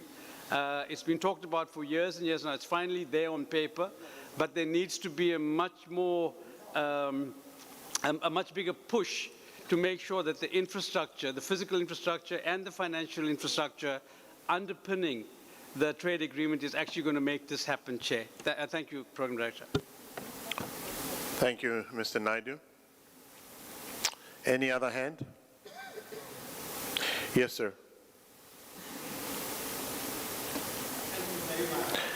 Press your mic. Thank you. Thank you. Yes, my name is Daniel. I'm from Chem Group, South Africa.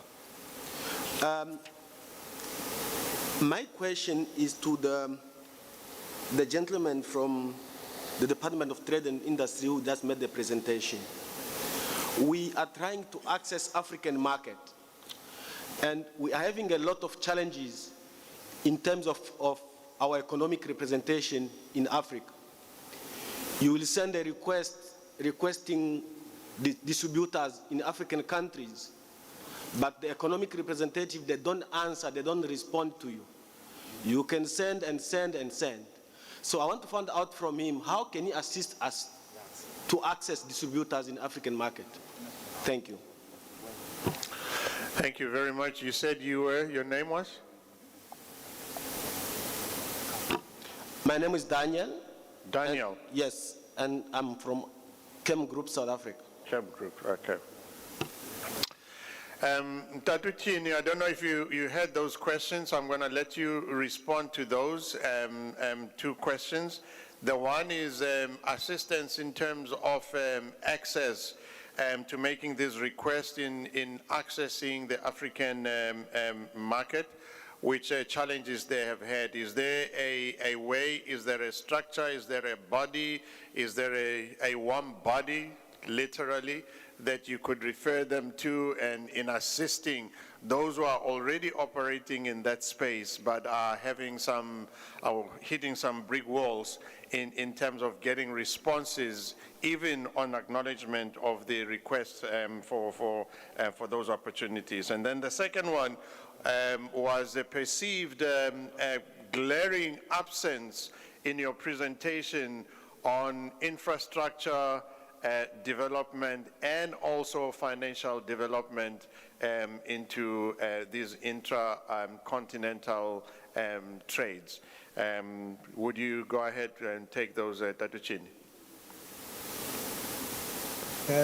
Thank you very much for the questions. Just to start with the one about infrastructure. I think what I was doing basically was just to explain what is entailed in this agreement that we are negotiating, which is mainly trade in goods as well as investment. Can you hear me?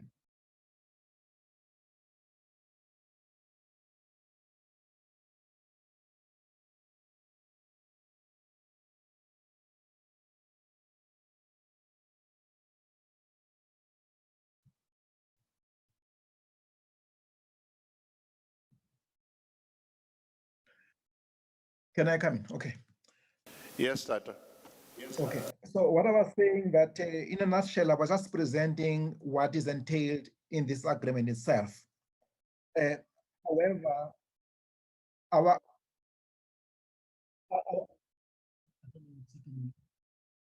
our approach to regional integration, unlike previously, is that Tatuchini, do you have two gadgets there logged on in your room? No, only one, only the computer. Okay.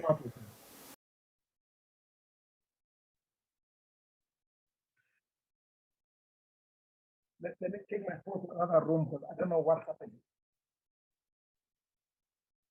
Tatuchini is going to be sorting out. I think he has two gadgets or a speaker or something. Oh, there he's back. Can you hear me now?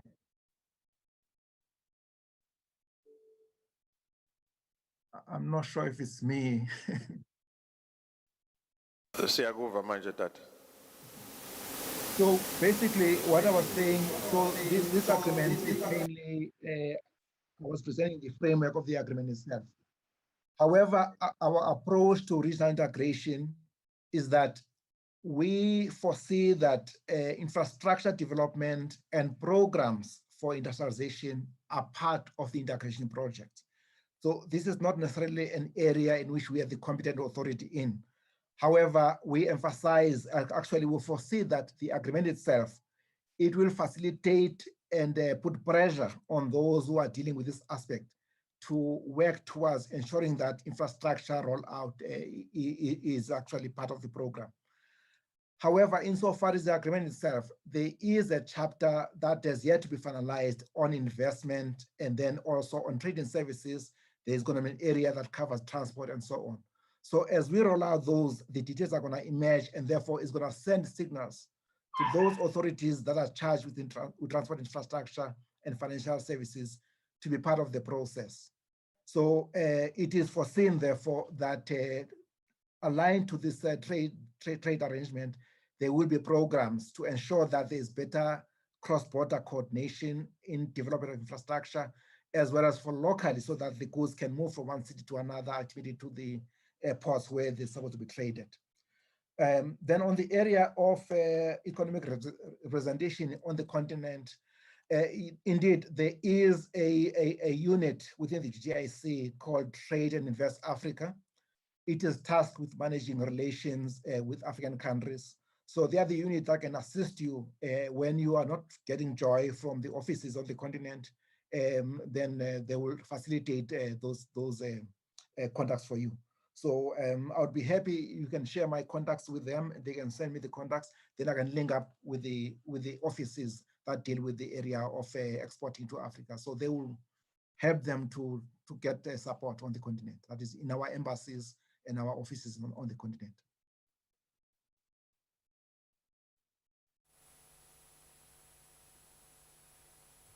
Tata, ndiyacinga uba kuzoba ne-follow up isandla sika DG HOD siphakeme, but I just wanted HOD first before I give you to find out if Ubabu VJ no Babu Daniel, they have any follow-up questions on what he the response that he has given. Babu VJ is okay. Daniel, very okay. Say Tubalako, HOD. Thank you, Program Director, for the opportunity, and also thank you to Mr. Chini for the presentation. I think my question will relate to promotion of the regional economic integration. I just want to find out as to whether do we have risk mitigation measures in place to ensure access to markets in the war-torn African states, because especially those, especially in the East Africa, what is it that has been done to ensure that because there are challenges that may actually hinder the implementation of the agreement. Thank you very much. Okay.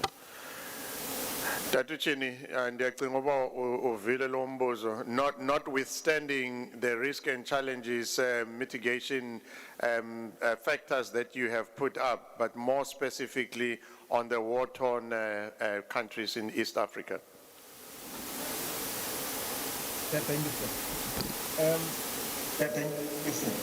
Economic relations part of the continent operates alongside other avenues, namely the political agenda that is dealt with at other levels. So there is ongoing programs that are led by the Department of International Relations and Cooperation, DECO, that is the Foreign Affairs. They are the ones that are tasked with dealing with those matters.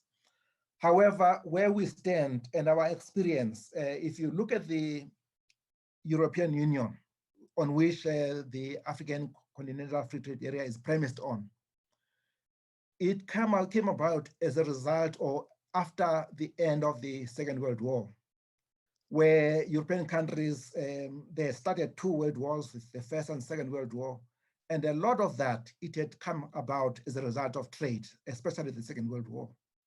So once the World Trade Organization was established, the European Union itself, they established a coalition of countries in which they wanted to collaborate on trade.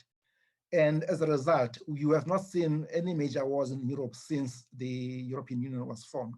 So it is therefore foreseen that once we start collaboration and cooperating on trade, and creating states for each country to benefit on trade, there will be less and less reasons for wars.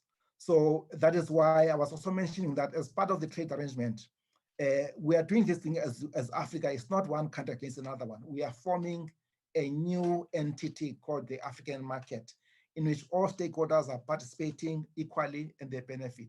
And we have put in place dispute settlement mechanism to ensure that where there's tensions, they are dealt with amicably on the basis of the agreement in place. So there are other organs, political organs, that are dealing with the issues of conflict and so on. And South Africa is participating fully, but it's another avenue that is dealt with by foreign affairs. But we foresee that the impact of the trade agreement itself will actually help alleviate causes for tension. And then countries, once you've got a stake in an economic stake, you've got lesser and lesser incentive to start conflict because you know that you're going to lose. Thank you. Let me go to our colleagues that are joining us online. If there's anyone who has a question online, whether you want to ask your question or there's been questions via the chat box, our technicians will assist us with that. But do you have anybody online that has a question to ask?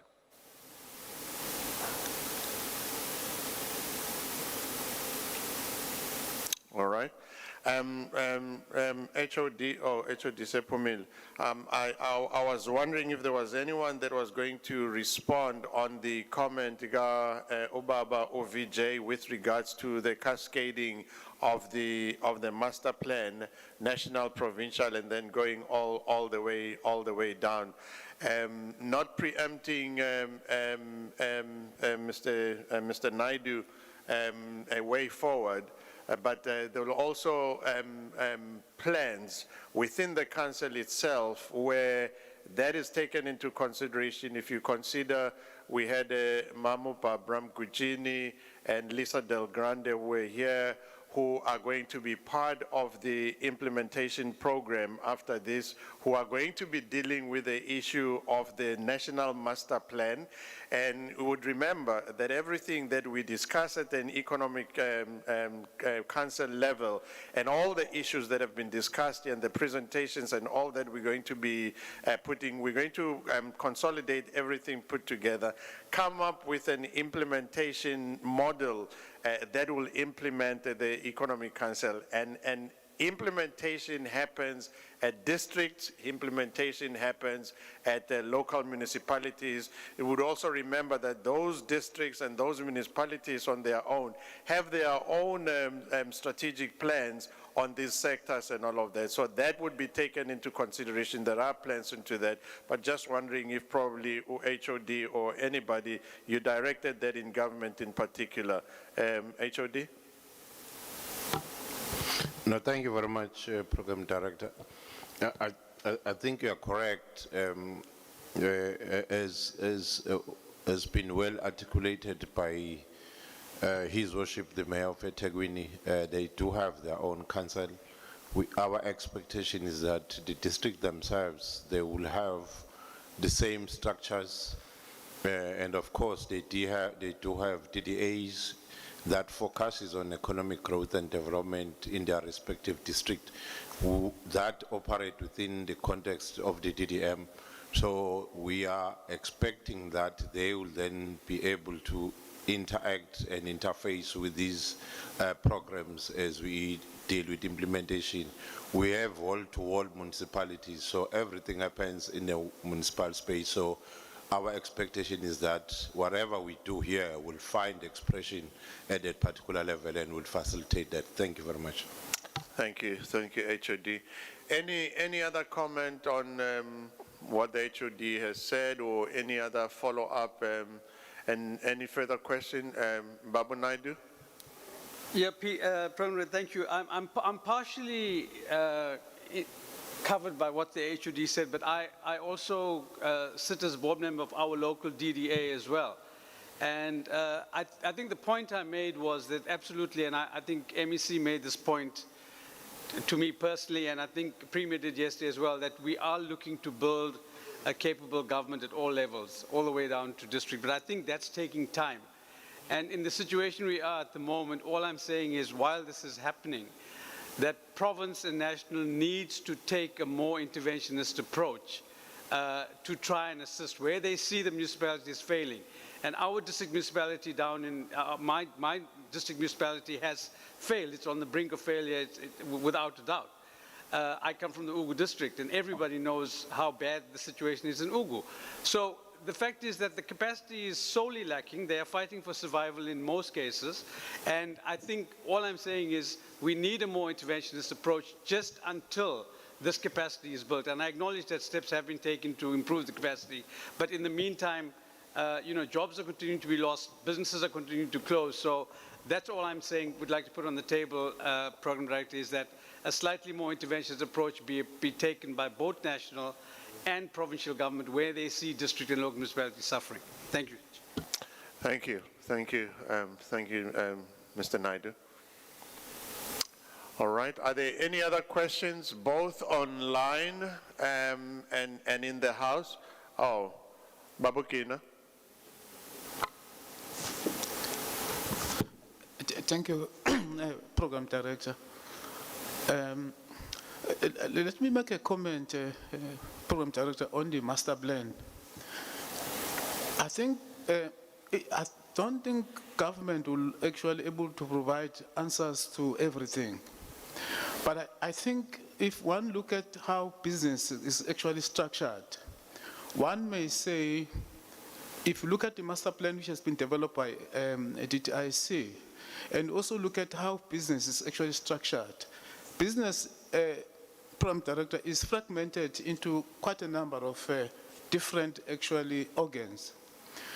Now you ask yourself, to what extent the master plan awareness has actually went down to a small, medium enterprise, or the master plan only centered around to organized business? One would say one should find a mechanism where the level of any policy should actually benefit whether you are at a level of organized business or labor, but have a benefit of understanding the benefit of the policy right across. So, to what extent the master plan is understood by the one mama who is actually operating under informal sector? Does that mama actually benefit to it? Those are the questions, Program Director, that have to be discussed on another day. Whether the master plan can only benefit the biggest actually industries or the biggest actually players. I understand the provincial economic development cut across. They accommodate big businesses, but at the same time, they also accommodate the small, medium enterprise, which is the informal economy. For example, if one talk about DTIC, it is at a national level. It's the same debate we had with ITC, that it cannot be correct that ITC, if you want to meet with ITC, you must go to Joburg. You got to find a way where ITC can be accessible even in provinces. That was taken into consideration. Today, when you want to go to ITC offices, you just go straight to either to Smith Street, whatever in town, and you deal with application as a business. But if you want to access yourself to incentives that are at DTIC, it's not easy, because you can't find the DTIC in provinces. You can only find it actually in Joburg or Pretoria. In Pretoria.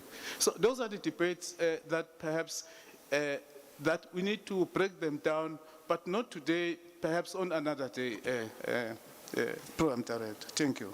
Thank you very much, Babugina, and I'm sure we have noted that. As you say, it's both ways.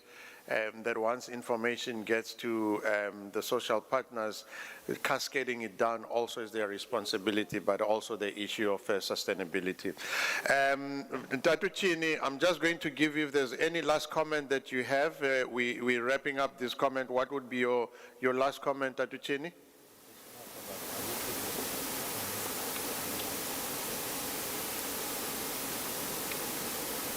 Oh, thank you, sir. I think one other thing I can mention is that at the TTIC, we are trying to align the AFC-FTA to master plans.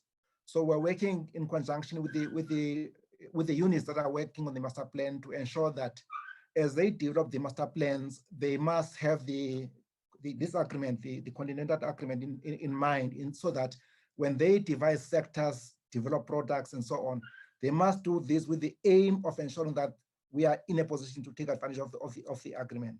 So as you work also on the master plans, and therefore, as you think about markets, you must always focus on looking at the African continental free trade area. Because if we as South Africa are not ready for it, what you're gonna see, you're gonna see other countries, Chinese companies coming to South Africa, and then, or sorry, to other countries, say they will go to Ethiopia and other countries, then they're gonna take up the market on the continent. And therefore, as South Africa, we have to ensure that our businesses are in a position that they are ready, they've got the products, they know the markets, so that they can benefit the most. Because this agreement is meant to benefit Africans and not those outside the continent. But if we are not ready, then it means others are going to take these advantages. And in the process, they will flood our markets with products from other African countries because we were not ready. So let's make sure that we position ourselves by ensuring that as we work on the master plans, they are geared towards the African continental free trade area. Thank you.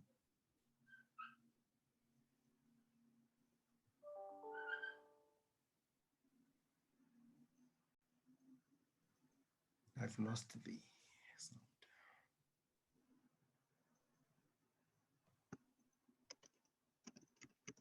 To come and outline the economic recovery social compact or transformation plan social compact for us. Candice? Thank you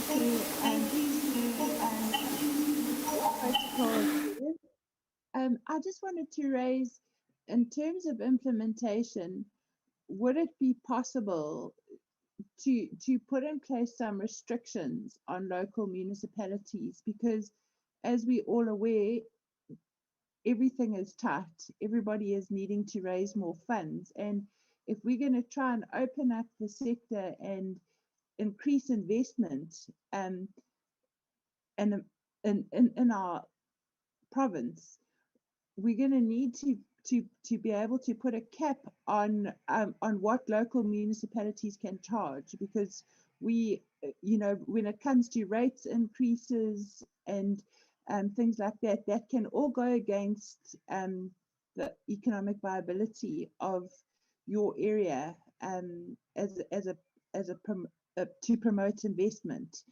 So would there be able to be some kind of regulations placed on municipalities that would coincide with what we're agreeing here? Thank you.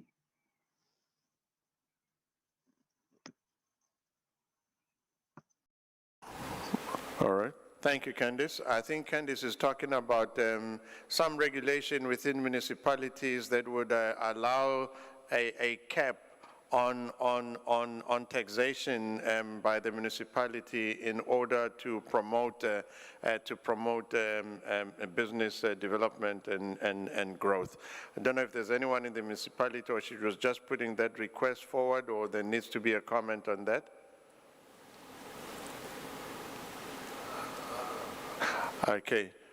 Ms. Mguchini, I don't know if she's here. I think she's better placed to respond to that. Is she online?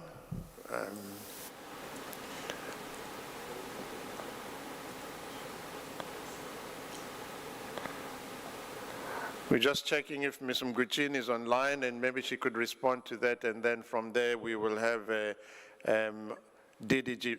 Ms. Mguchini, she's online. Yes, yes, thank you. Sorry, I was saying to unmute. Can you hear me now?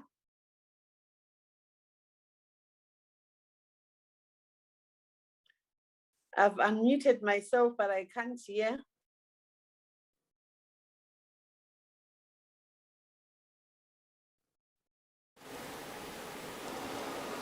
Yes, from my side, I think the speaker is talking about the administrative costs or the the tariffs that are charged by municipalities. I think she's also alluding to the need to standardize, but dynamics in municipalities are not the same. So it's not gonna be feasible to standardize those costs. But what we are certain of is that there are regulators in terms of, an example, electricity. It's regulated. So the regulator negotiates, assesses inflation issues, and then approves the tariffs in municipalities based on circumstances. But we can't standardize across because the dynamics are not the same. Again, when it comes to the issues of water, as an example, DWS is responsible for the water tariffs, and they also then approve, but based also on inflation. For this current financial year, as an example, they've put tariffs at 5% pegged against inflation, which to me sounds also a very good and sensitive tariff that has been set for the water boards. So I think it's something that we can look at, negotiate in each municipality based on their dynamics. But we also need to bear in mind that municipalities have got to be sustainable. They've got to derive some income, generate income to be able to sustain their activities. So it's critical that we assess based on the circumstances and the dynamics in each municipality. Thank you. Ngutjini Candice, there is hope, but very realistic hope that when other people are benefiting from the hope, the municipality is not run bankrupt, but there is hope. So you could contact Ms. Ngutjini and her department. Allow me, ladies and gentlemen, to introduce to you right now Kabazela, Deputy Director General in the Department of ETIA, who is going to be taking through a presentation on the Economic Recovery and Transformation Plan.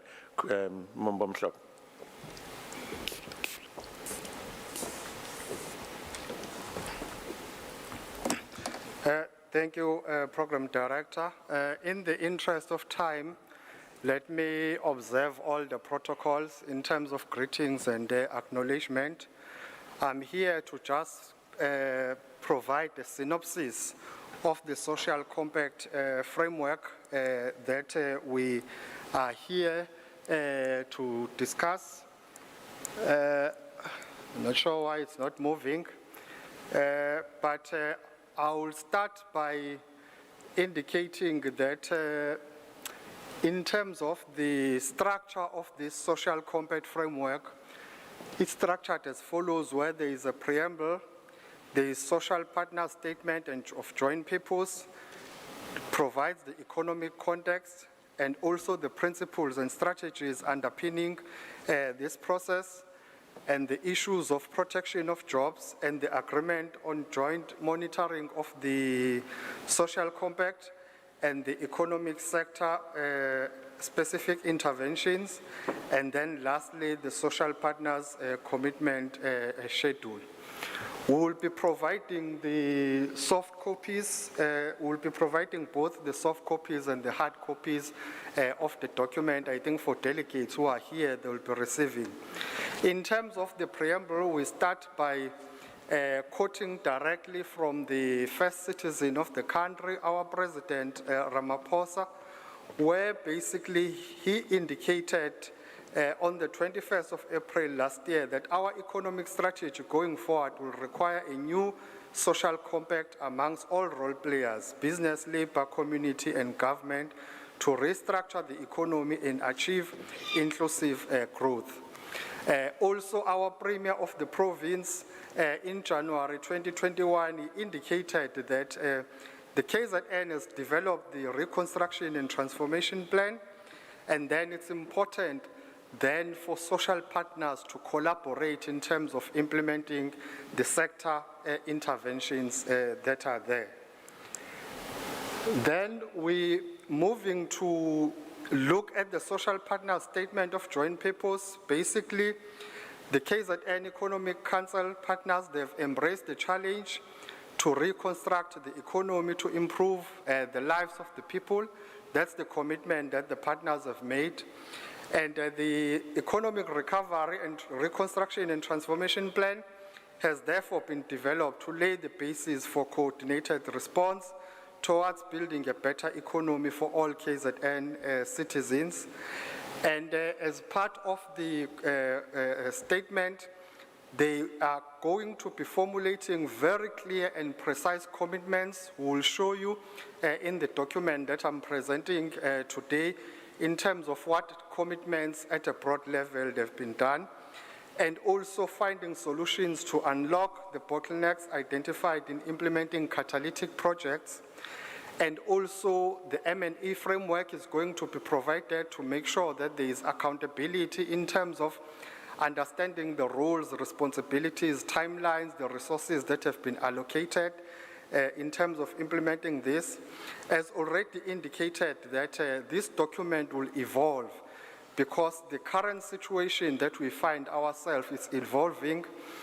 We are still not out of the woods when it comes to COVID-19, but it's going to be important, therefore, for our document not to be cast in stone, but to evolve with times and new dynamics. And then the partners have agreed on the principle of working together. I am not going to dwell much on the economic context because I think various speakers have covered that. Suffice to say that the partners have already agreed that our economy, even before COVID-19, it was not in the good shape. So it's going to be important that when we talk about the reconstruction and the transformation, or what is said, the recovery, we are not going back to where we were, but we want to build and reconstruct and make sure that our economy is inclusive as we go forward. Then we look at the principles underpinning this process. The first one is the ensuring sound and responsive government that prioritizes inclusive growth for job creation. That is going to be important that we have a capable state that is responsive to the needs of the citizens as discussed here. The issue of increasing the workplace equality, I think various speakers have touched on this. The issue of upgrading the skills and education, reskilling and so forth. This is one of the key principles that is underpinning this. Maintaining and strengthening the social safety net is going to be very important as we implement this framework. And also innovative worker-friendly measures to assist firms facing the emerging challenges, and also anti-corruption measures, and also the issue of job protection, making sure that we avoid retrenchments at all costs. All partners have committed into saying it cannot be that when there is a crisis, the first thing that we are thinking of is to retrench workers. Let's think of innovative ways of how we can save jobs, how we can reskill and make sure that people going forward they actually work. We've all been talking about the sectors. I know people are saying 15 sectors. Actually, there are 14. I think we've discussed about them in detail. But what is important about these sectors, if you look, we are focusing more on the productive side of the economy. We are saying it's not sustainable for our economy to be driven by the services sector. If you focus on the productive side of the economy, which is your manufacturing, it actually has the capability of stimulating your primary side of the economy, your agriculture and mining, and also the services side of the economy. Not the current scenario where we find that both in terms of the contribution to GDP and the employment, it's the services sector that is leading. We are saying that is not sustainable. Those are the sectors. I'm not going to repeat them because we've spoken about them. Then the next slides, which I'm not going to dwell much because you're going to see in the document that you're going to receive, but also this is the document that will be signed now by all partners. What we've done, the social partners have taken all these sectors that we have presented here. I'll just make an example. with one sector. Agriculture and agro-processing, we've agreed that it's one of the key strategic sector to focus on. On the left-hand side, we are indicating what are the interventions collectively we think that we should be doing in order to make sure that this sector assists us to reconstruct and transform the economy.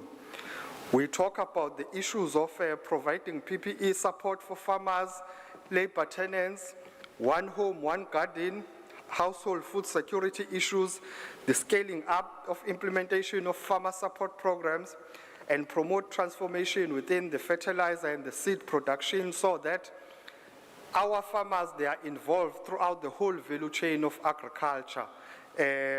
And also we talk about the agro-production and agro-processing clusters, and also developing strategies to mitigate effects of climate change, and the training and mentorship programs for farmers. Then what each partner, social partner, they've done, government, from these issues that have been mentioned, they've said, from our side, what we are committing to, what we'll be signing in terms of saying this is what we'll be doing, government is saying they will be scaling up implementation of farmer support program. This has been the constant request from this meeting. We will fast track the implementation of agri-hubs. We will develop strategies to mitigate effects of climate change. We will finalize the issues of land reform issues, all the outstanding issues there, and invest in the farm gate and off-farm agricultural infrastructure. The business have made commitments in terms of saying we'll ensure compliance regarding the provision of PE support. We'll promote transformation within the fertilizer and seed production. We'll implement the farmer support programs. We'll support the agri-hub zones and develop strategies also to mitigate climate change. Labour has also made a commitment, like to say they will be expanding the training and mentorship programs for farmers and farm workers and farm dwellers, increase investment in the agricultural research, strengthen interventions, agri-labor unions, and also advancing the protection of farm workers, looking at the issues of national minimum wage, human rights abuses, and land issues. With the civil society, the commitment is that they will be supporting your one home, one garden, and food security initiative.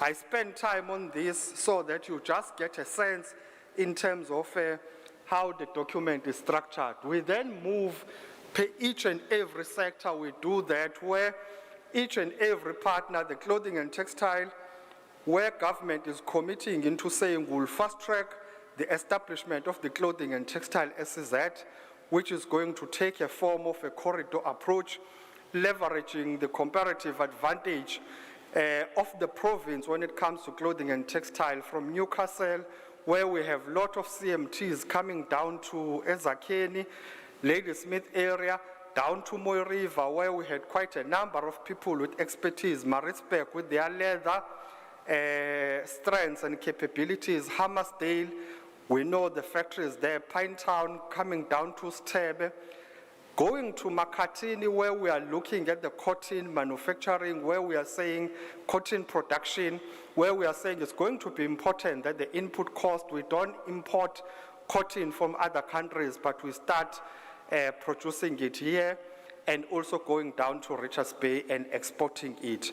And also with a lot of hubs that are supporting that. The business, they are saying they are happy to promote the transformation in the clothing and textile sector, compliance, and also making sure that there is training arrangement.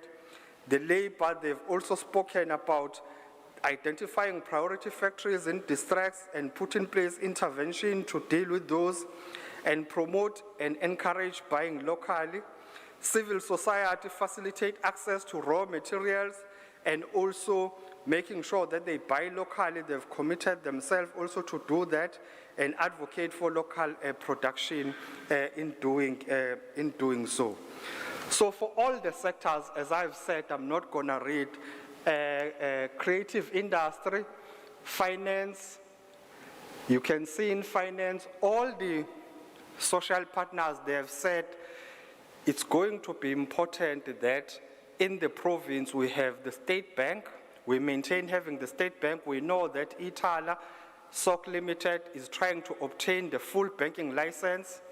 And all the partners have said we're gonna lobby for that to happen so that we have a development finance institution that is able to provide also the banking services in the rural areas and also in the township, as Itala has been doing. The 4IR ICT and innovation, government is committed to the broadband rollout in terms of running it, and also all the other social partners, they are also saying business, CSII initiative, they will be committed to that.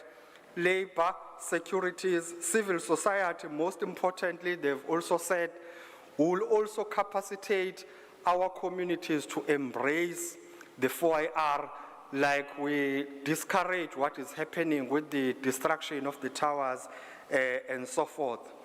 So we move throughout all the sectors and we see all those commitments that have been made. Industrial development, commitment to industrialization and decentralization of industrialization. Informal sector, we all agree it's important, and the work groups, they've actually covered most of the points that are here.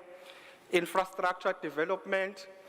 Infrastructure, you will see that we're looking at the transport infrastructure, health, also social infrastructure, both economic and social infrastructure.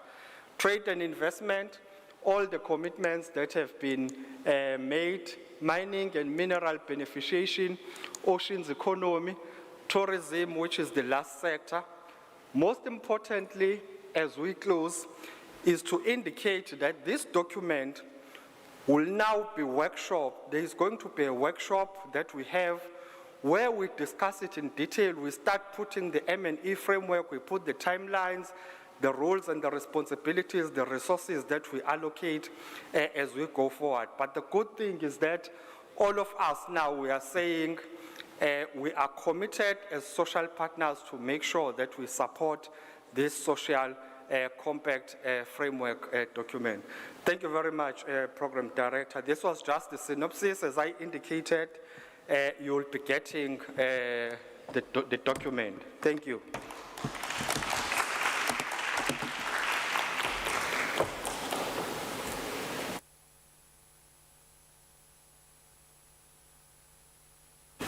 Masibonga kakhulu kuwena Mumbo Mhlophe ngepresentation. The presentation that Ubabu Ukawazela has put before you, it's exactly the same document that I'm going to be calling upon our principals, the conveners of the respective social partners to come to the front, and they will be signing. So if you see them sign, you would know what they are signing. They're signing exactly this document. And let me reiterate what Ubabu Kawazela, our DDG, has said. This social compact is dynamic. It's not static, it's dynamic. A date has been set in 2 weeks' time to outline all the implementation and things like those, and all social partners, the full council will converge for that. So may I take this opportunity to call upon the social partner representative from government, our MEC, R.R. Pillay, Sicela from business, Ubaba Nigel Ward, from civil society, Sicele Ubaba Umadlala, and from labor side as well, we have Ubaba Ukabazela, if they would come forward for the signing of the document. Conveners, social partners.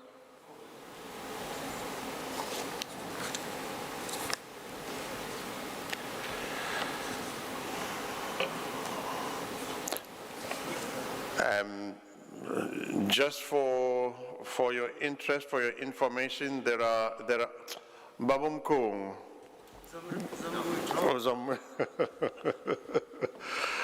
Babum Kung is going to, as the convener, Ubab Madlala is the co-convener, Babum Kung is the convener, so Babum Kung will be signing on our behalf. Kunama documents I follow. It's the same document. Each social partner is going to have a copy, given that each social partner is committing to the social compact. So it's 4 of them, and they'll just be exchanging those documents as you see them. Yes. Kabazel. No, Kabazel, Okon.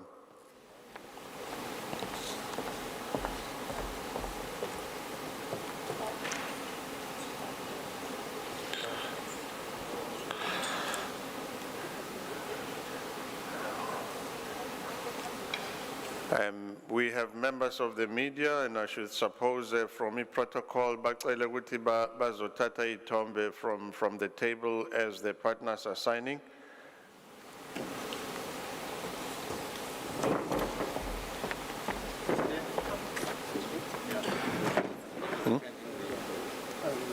Okay.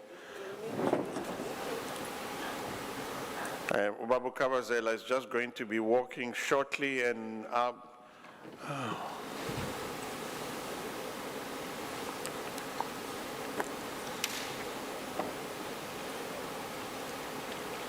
There he comes.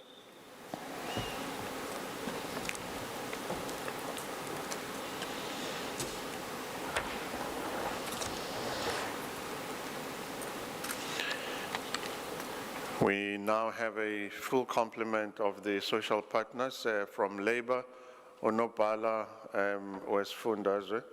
Ubabu Kabazela is taking a stand.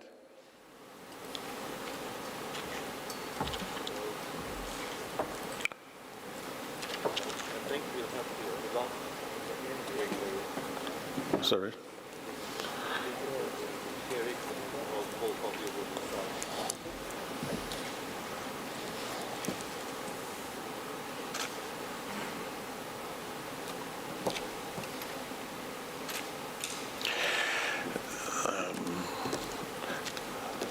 They're going to initial each page, and they're going to give us full. Okay, all right. Thank you, Monsieur.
believe they are all signed. Given the COVID-19, we don't shake hands anymore, but they can give each other elbows. And maybe if I may also ask each social partner just to hold up their social compact, just to hold up the social compact and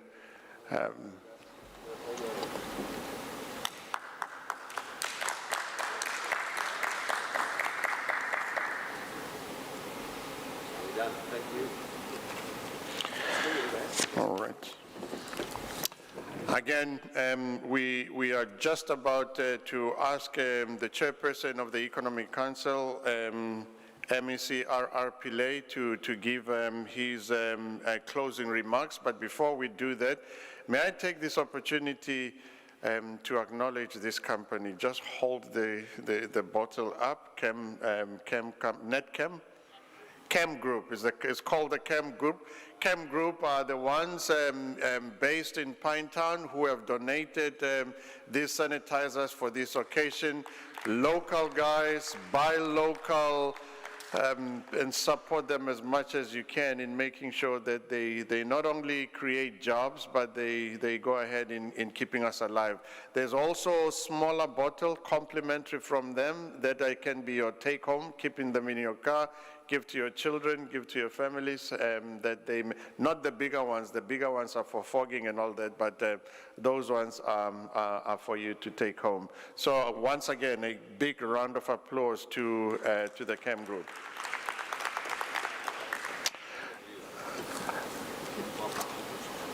I will then now ask Obaba Pillay, MEC, where Economic Development, to have his final remarks. As from me, thank you very much. You have been very great, and I appreciate the cooperation we've had together. After Obaba Pillay speaks, we will then have lunch, have all the refreshments, and good afternoon to all of us.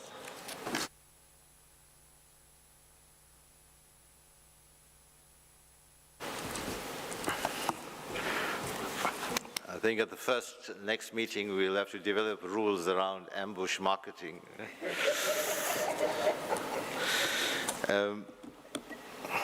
Program Director, Mr. Nkosi, MECs in attendance virtually, the social partner representatives, Mr. Nigel Ward, representing organized business, Ubaba Kabazela, Edwin Mkiza, representing organized labor. I don't know why Mr. Mkungu left his seat, but Mr. Mkungu and Mr. Majlala representing civil society.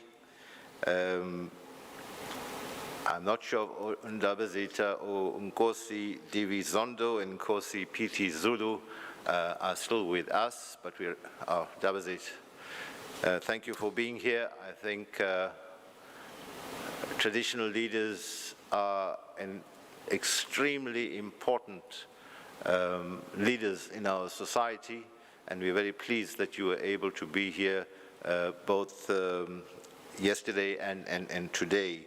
It adds great weight to the work that we are doing. Ladies and gentlemen, comrades and friends, having recognized traditional leadership, I think it would be appropriate for us at this summit to express our sadness and to convey our condolences to the royal family again so soon on the passing away of Her Majesty Queen Shiiwe Mantombi Shlamini. I think it will be appropriate if I could ask all of you to just rise for a moment of silence in remembrance and recognition.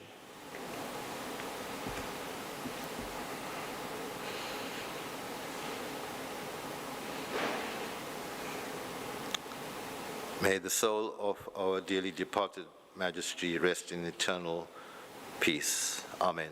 I thank you. We have come to the end of a two-day Economic Council Summit, which I'd like to think will be recognized as a turning point in this period of our history. Over the past 2 days, we have been inspired by ideas and inputs from different participants, both in the plenary and in the breakaway sessions. We appreciate the frank but constructive discussions that characterized both the plenary and the breakaway streams. And having participated in some of the discussions, even in the breakaway streams, I have no doubt that all participants will leave this venue enriched and armed with something not just to think about, but to act upon. And the critical part is taking this back to our various constituencies. I said to the Premier upon him concluding his address yesterday that he really energized the summit with his input, and especially on the issue of representation and reinvigoration of our Economic Council.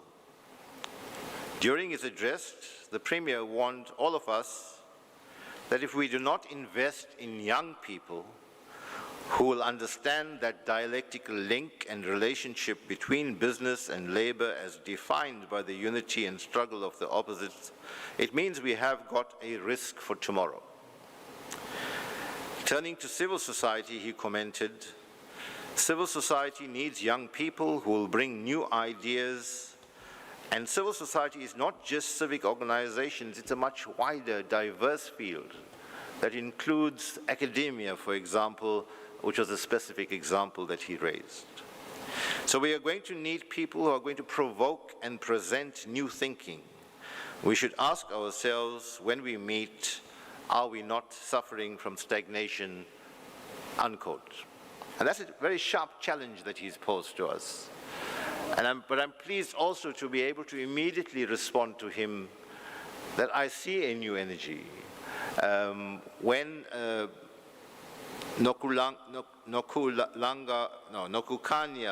Dlamini presented as a young person from civil society, when Mr. Mthembu, is he still here? When Mr. Mthembu presented as a young businessman, for me that spoke directly to the message that the Premier was giving. When Mr. Nkontwana spoke on behalf of COSATU as a young worker leader, sitting on the, in fact, the chair of young workers in COSATU, then we already started speaking and rising to the challenge presented to us by the Premier. So we cannot ignore issues of gender representation and youth representation, and that becomes a key strategic task for us going forward. So this call by the Premier for the reinvigoration of the Economic Council is a legitimate one, and one which we must take seriously. And I'm sure all our colleagues will agree that this will be a matter on our agenda going forward, including the challenges from our social partners to do better in the implementation of progressive resolutions and policies. But also let's throw a challenge to all of us. I mean, there's a lot of things that government has to do, which was raised repeatedly in the presentations and the inputs, but we also ask ourselves as partners, do we have the breadth and depth of representation in order to really activate the things that we want to do? So let me start with government, that we are very well known for good programs and policies, and we are the first to admit that we have been found wanting when it comes to implementation. But I can assure you that improving implementation is a central task. It is a message in every cabinet. It is a message in every lekgotla. And I can with confidence say that there's a new energy in demanding accountability and having consequence management. And when we say that, it's not only our social partners that must hold us to account for that commitment, but it's all of you who are delegates and all of those in society as a whole. Labour has Also asked that we develop a business portal to help us better understand the profile of those doing business in our province and what role they play in developing the people of KZN. And so this is another matter that we will have to raise. And I've said to our partners that part of the problem has been that we have been distant from each other. We have not been able to engage and maximize transparency. And I just said in an interview with ETV now, they asked me, what are the takeaways from the summit? And my immediate answer was two things: building trust and accountability. And if we are not accountable in a credible way, that will erode the trust. If we do not fulfill the commitments that we make, that will erode the trust. So trust and accountability between our social partners at a provincial leadership level, but right down the line, and I'll speak a bit just now about how we do that. We were very inspired by comments from business when it reaffirmed its support for programs that seek to stimulate inclusive economic growth for job creation and development. We also agree with business that we need to simplify things, and that may require us re-looking at our regulatory framework in some instances. And we are really committed to making an effort at removing this red tape. So if we say we have a one-stop shop at a provincial level, and we do, and we have the physical office at the new Kingsmead Office Park, it's there. Neville Markey is the CEO of Trade and Investment, under which the entity that one-stop shop falls, then that one-stop shop must do its work. In fact, we are asking for, the Premier's asked for that one-stop shop concept to be replicated at a district level, so we take it close to everyone in the wider geographic space that we have in KZN. So when Mr. Naidu of the South Coast or Port Shepstone Business Chamber raises the issues that he is raising, then one of the immediate tasks, like, you know, it's a Friday afternoon, but I would like to think, HOD, that that 400 million rand investment that Mr. Naidu says is being held back, that before we leave this meeting, you know exactly what he's talking about, the details of it, and make the intervention to show that we are being accountable and being true to the commitments that we are making. So too with the issue around rates that was raised by one of the online speakers or people who raised a question. And I think Barbara answered it substantially, but there's another aspect which is not subject to regulation. And it's really what I would call a political process where a municipality responds to engagements to its constituencies. And I happen to be deployed in Msunduzi municipality as part of a war room that's dealing with its crisis. And one of the debates has been, and I have a problem with the way these things come across sometimes, where the first level proposal then dominates the discourse. And in that particular case, at some subcommittee level, I think it was just proposed that there be a 10 or 15% increase. And that had not been processed to any degree. But when the parties started to discuss and engage, then they found each other. And I think that proposed increase is now very much more reasonable one. It will never be 100% acceptable, just like wage negotiations, Kabazela. But the point is that the negotiations and engagement provide space to try to narrow the gap and in the best case scenario, find each other completely. So the point I'm making is it comes back to trust and accountability at all levels, including the local level. And a key resolution of this summit is that this concept, this plan must be cascaded down to district levels at the very least going forward. And until it finds expression there, then we will not have completed our work. And that's why it's very encouraging that the mayor responded yesterday that they've already set it up for eThekwini, In a previous engagement, I challenged Mr. Nigel Ward to say he's the chairman of the Durban Chamber and therefore has a key responsibility in the broader eThekwini area. Let's make the same principle happen at the eThekwini level. And so if the mayor responds like that, business says that it wants to do it, labor and civil society will then contribute. There's no reason why we cannot replicate this at every level. It will not be achieved everywhere to the same degree at the same time. But best practice examples will inspire others to follow. So we appreciate the input from civil society as well, and the emphasis made by civil society on the symbiotic existence of all social partners is also reflective of our thinking insofar as social compacts are concerned. And it affirms our belief that we all need one another if we are to tackle the challenges we face. And if I may come back again to the issue of revitalization, I respond to the Premier's question of, or challenge of possible stagnation, then we come back to acknowledging that civil society is a very diverse field. And the Premier looked around and asked the questions, are we not in the comfort zone where the same faces have been around here in the, for more than approximately 10 years, and that we are therefore in a comfort zone, happy to come and tick the box and just rehash with nothing new and invigorating. So that, I would think, is a matter for us as the Economic Council, because we as the Economic Council are made up of partners who must be real, vibrant, representative, and responsive. So I'm sure that that is something we would need to deal with as well. So too with business, Mr. Ward, because we want everyone to feel that they are represented in these four sectors. They must not be able to ask the question, how did it arrive that you are representing us at the table of these engagements? So we must be able to defend it.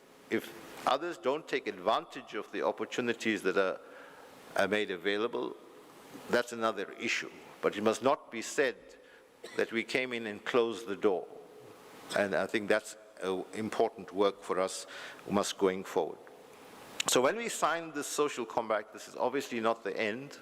The monitoring and evaluation capacity being built is another key test for us. And as Kabazela reported when he was presenting just now, he said that is a task for us within the next few weeks, not months, within the next few weeks, we must begin to engage on that task, giving meaning to the summit theme towards a results-driven social compact, and it has to bear those results.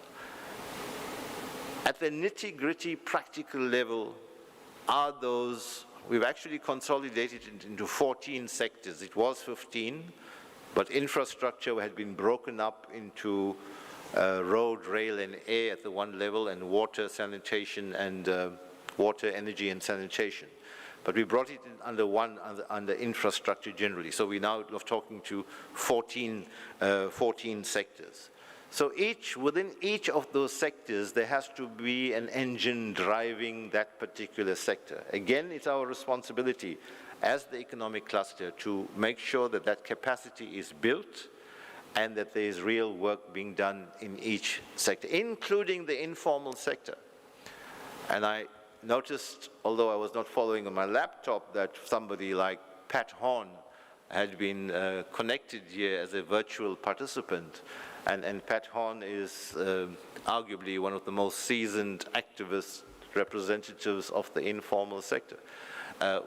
We haven't taken that engagement far enough with the informal sector, and I think we must prioritize. All sectors will be prioritized, but in the informal sector, with its particular vulnerability, must receive some extra attention and resource allocation from us.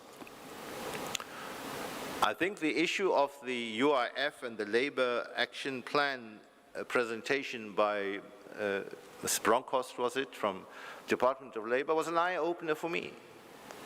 I mean, to have learned that 1 billion rand had been spent on various programs in the recent past in KZN, well, we appreciate it and it's good.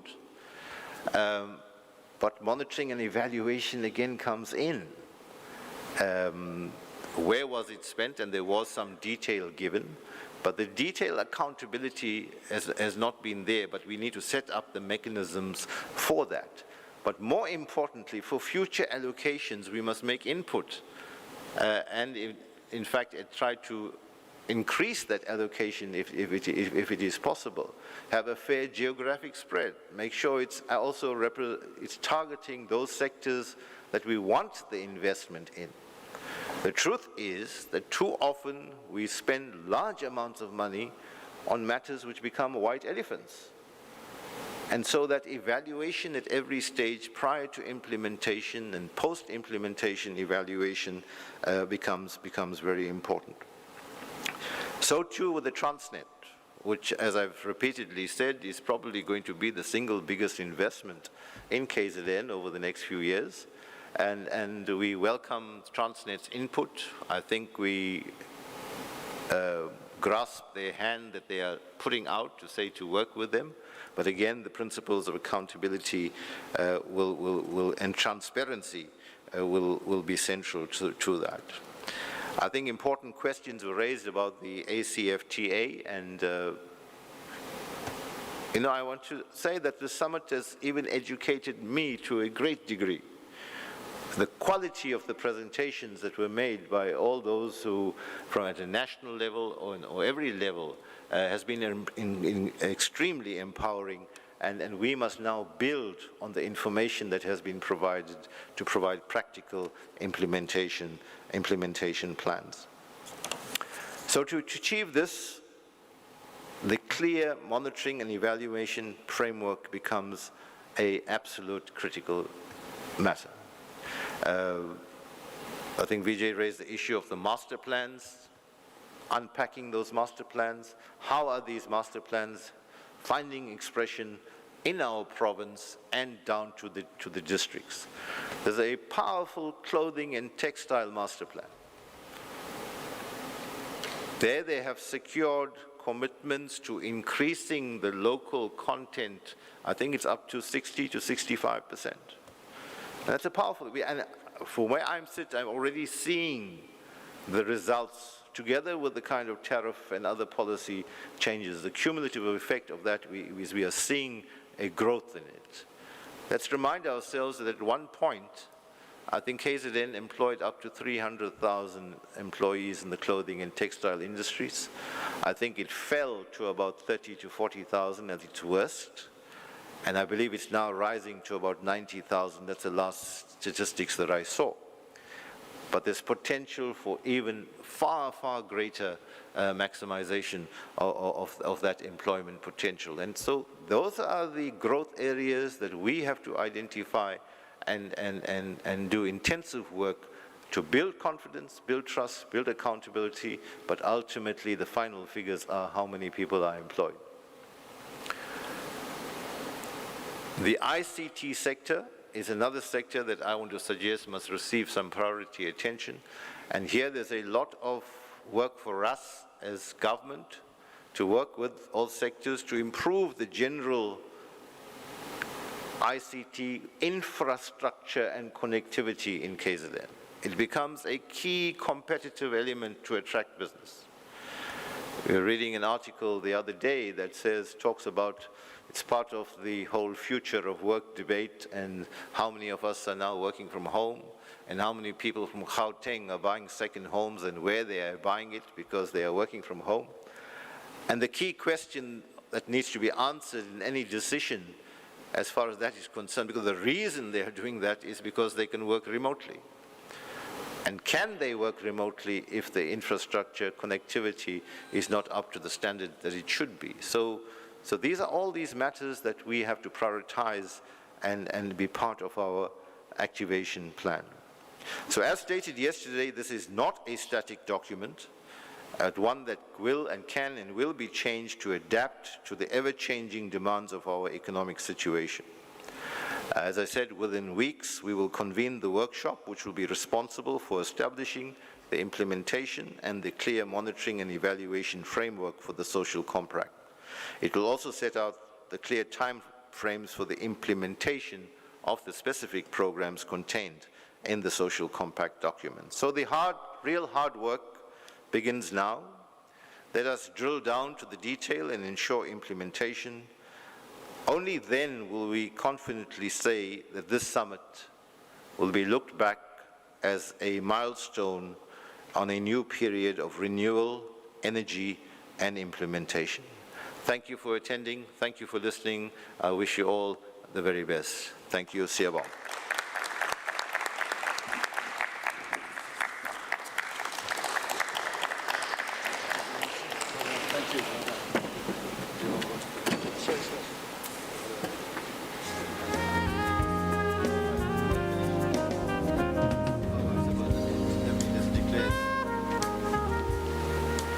I'm supposed to declare this summit closed and invite you to lunch.